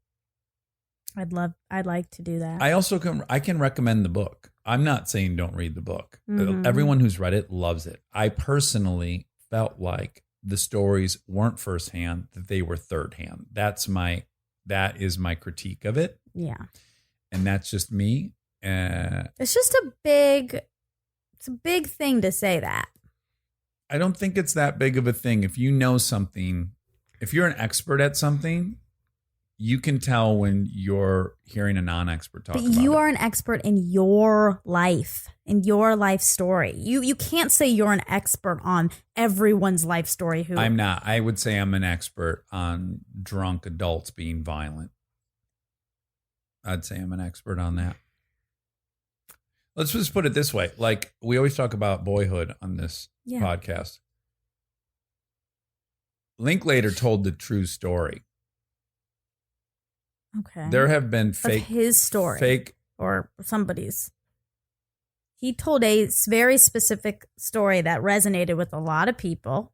It had a lot of themes that cross over in that world. It was very clear that whether it was the person who wrote it or directed it, that person had actually had that experience. Mm-hmm. That was tangible, and I know it's true. And I would be able to, and when reading that book, I don't get the Boyhood feeling. I don't say, "Oh, he was in that situation." I go, "He heard about that situation." Yeah. Yeah. And I stand by that. Okay. Maybe he'll want to fight me on here. I hope. Maybe that'll be the solution. Him and I fist fight. No. What if in my mind, whoever won that fist fight won the argument? I would not be surprised if that's what you thought. All right. Well, listen, I hate when I lose you in these things. We start out really good with FACTCHEECK, and then I lose you. And What do you mean you lost Well, me? I lost you. Now you're mad at me. I'm about not the mad at you. Hillbilly Elegy. I'm not mad at you, but I am not mad at you, but You get frustrated. I get frustrated that you sometimes Or know it all. No, that you make that you can't possibly, there's no way in the whole world that somebody could have had a similar experience as you, and it's a bit different, and it comes across a bit different.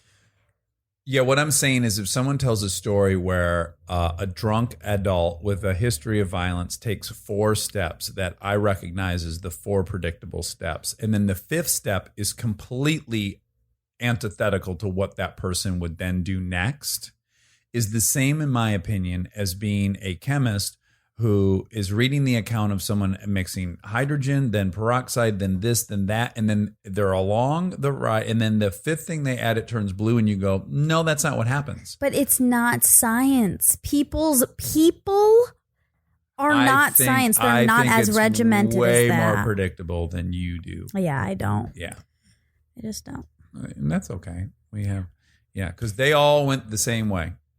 Even if the people were different and the houses were different, when a man with pride who is violent is on tilt, things happen. They happen the same way for every single guy that is a violent, drunk guy on full tilt. If the people around him are going to be victims and he can get away with it, it happens. I've watched it happen with dozens of different people, all with the same outcome. So I don't think that because it was in Ohio that it would have gone differently. You've seen it in a particular I'm not just talking environment. about one person. I know. I'm talking about many people. But in one area.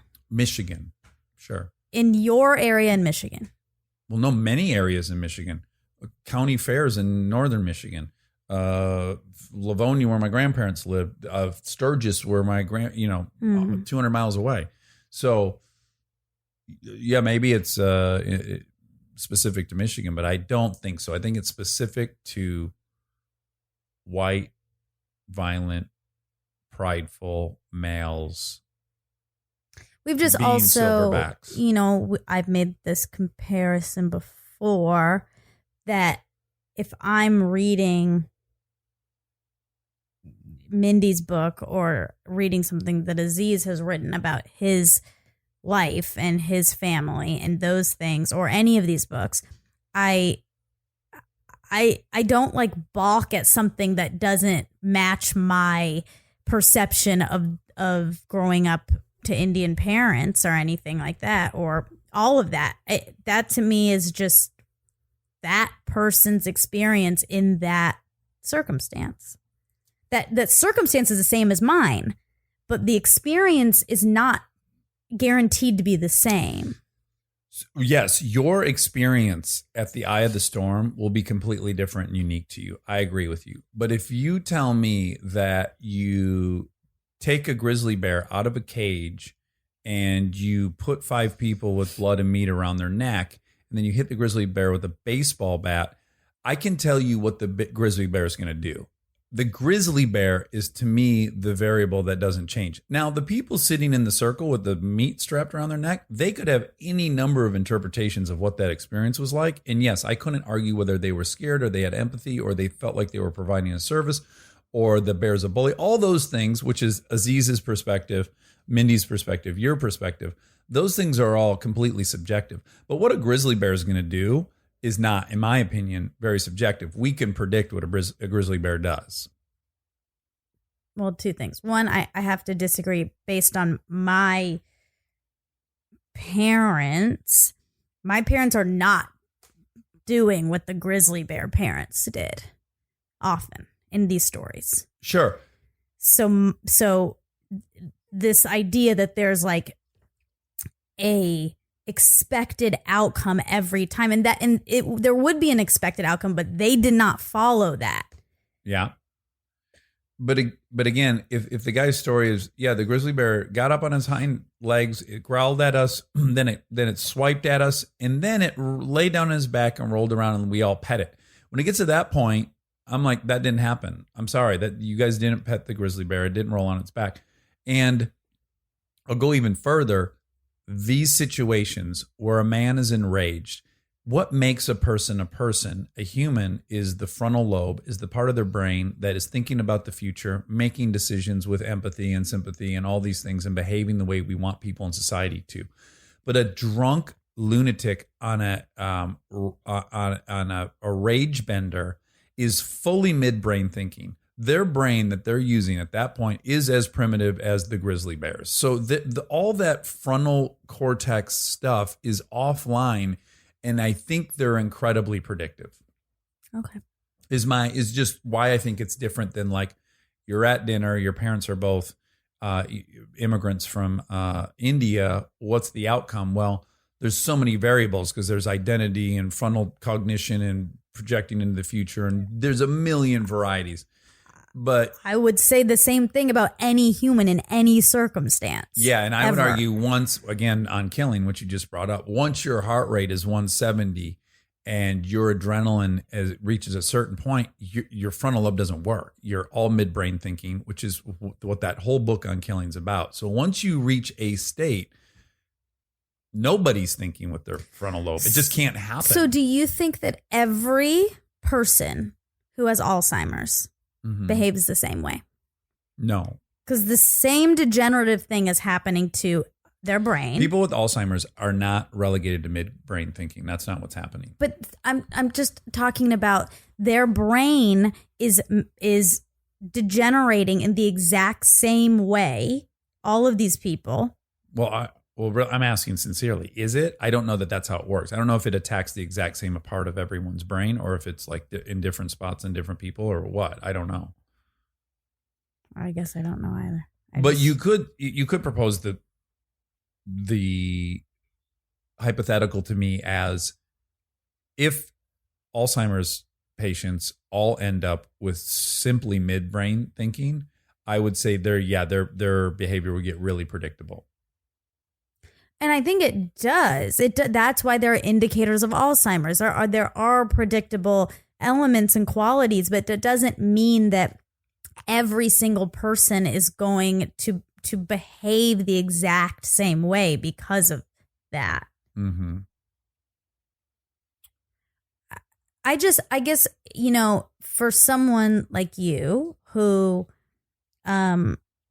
prides himself in seeing and not seeing things in such a black and white manner in life, that it feels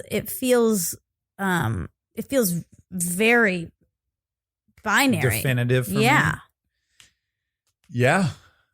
Yeah. And maybe I can't escape my history, but I have seen 100 guys get violent. And I don't think that those stories in that book rang true from those experiences I had. I just don't. Yeah. Okay. Yeah. That's okay. He's probably an amazing guy. I would like him. The book is very well written. I recommend that people read it. Just to me, I didn't find it to be. Yeah. Didn't ring true to me. Yeah. Yeah. All right. Just like if I wrote a book about LA gangs, the experience of being in an LA gang, someone who was really in the Crips, they would read it and they'd go, this dude wasn't. They would be able to tell I wasn't. Doesn't matter how much research I would do on it. Yeah, and I don't think, and that's exactly you're accusing him of doing that. And yes, I am. That is a huge accusation. I know it is. That's not fair. No, it's, by the way, this exact same thing happened and I was dead right. I read Million Little Pieces. Okay. I read Million Little Pieces, which I loved. It's a great book. And so is my friend Leonard, the follow-up. I read Million Little Pieces. I loved it. It's a great book. And I said, that's bullshit. That is not, an addict would not possibly do the things that he just did and have the outcome he have. I'm sorry. I've seen 1,100 people try to get sober, and knowing what he said about himself and how he used, there's no way that happened. And I knew it on a cellular level, and everyone that was sober knew it. And everyone who was not said, no, that was his experience. And then come to find out, he had to admit that wasn't true. He had made that up. You can know when something's not true. Yeah, but no, because it's a huge accusation on somebody's integrity. You don't even know this person. You've never spoken to them in your life. You're taking one passage and deciding you're giving a moral evaluation on a human. But it wasn't wrong with Million Little Pieces. Okay, so it wasn't wrong one time. But everyone that thought that was correct. That's fine. But Stephen King wrote this great piece in the back of Entertainment Weekly. I encourage people to find it. What is his name who wrote Million Little Pieces? Do you guys remember that guy's name? James something. Yeah, James. By the way, I feel so bad for him that he was exposed as having... James Frey. I feel so bad that James Frey was outed like that on Oprah, and I don't agree with any of that. I don't think he deserved any of that. I think he wrote a beautiful book, and it's awesome. But I knew it was bullshit. And Stephen King wrote this great thing in the back of Entertainment Weekly, a one-page thing about we addicts always knew it was fake. And we just do. You can say we didn't. You can say it's unfair. You can say all this stuff. That no, his experience could have been unique. You can say all that, but we knew from page 10, and we were right. And so for me, I have the same feeling reading Hillbilly Elegy that I had when I read Million Little Pieces. And I just have that feeling. And I stand by it because I was vindicated the first time it didn't work for me on a cellular level. And this one doesn't either. Okay. All right. Did it help when I at least parallel it with that book? No. For you to see my point of view. No, I know that happened, and that's already been proven to all be true. So that's to me, I think it's irresponsible to be making a public accusation about somebody's moral integrity. I think that's very irresponsible. And I think what you said earlier about James Frey. I think what you said earlier about somebody saying, reading that people are saying that you've had plastic surgery. When you know that's not true, and they can say, I know what plastic surgery looks like. I've seen it. I know for a fact that's what it looks like. It's not okay to do that. It's not okay for that person to say you've had plastic surgery. So we're dead clear. I'm not slandering that author. I'm not even saying that. What I am saying is that the book doesn't ring true to me. No, that's fine. That is not how those things go down. That's fine to say it doesn't ring true to you. That's not.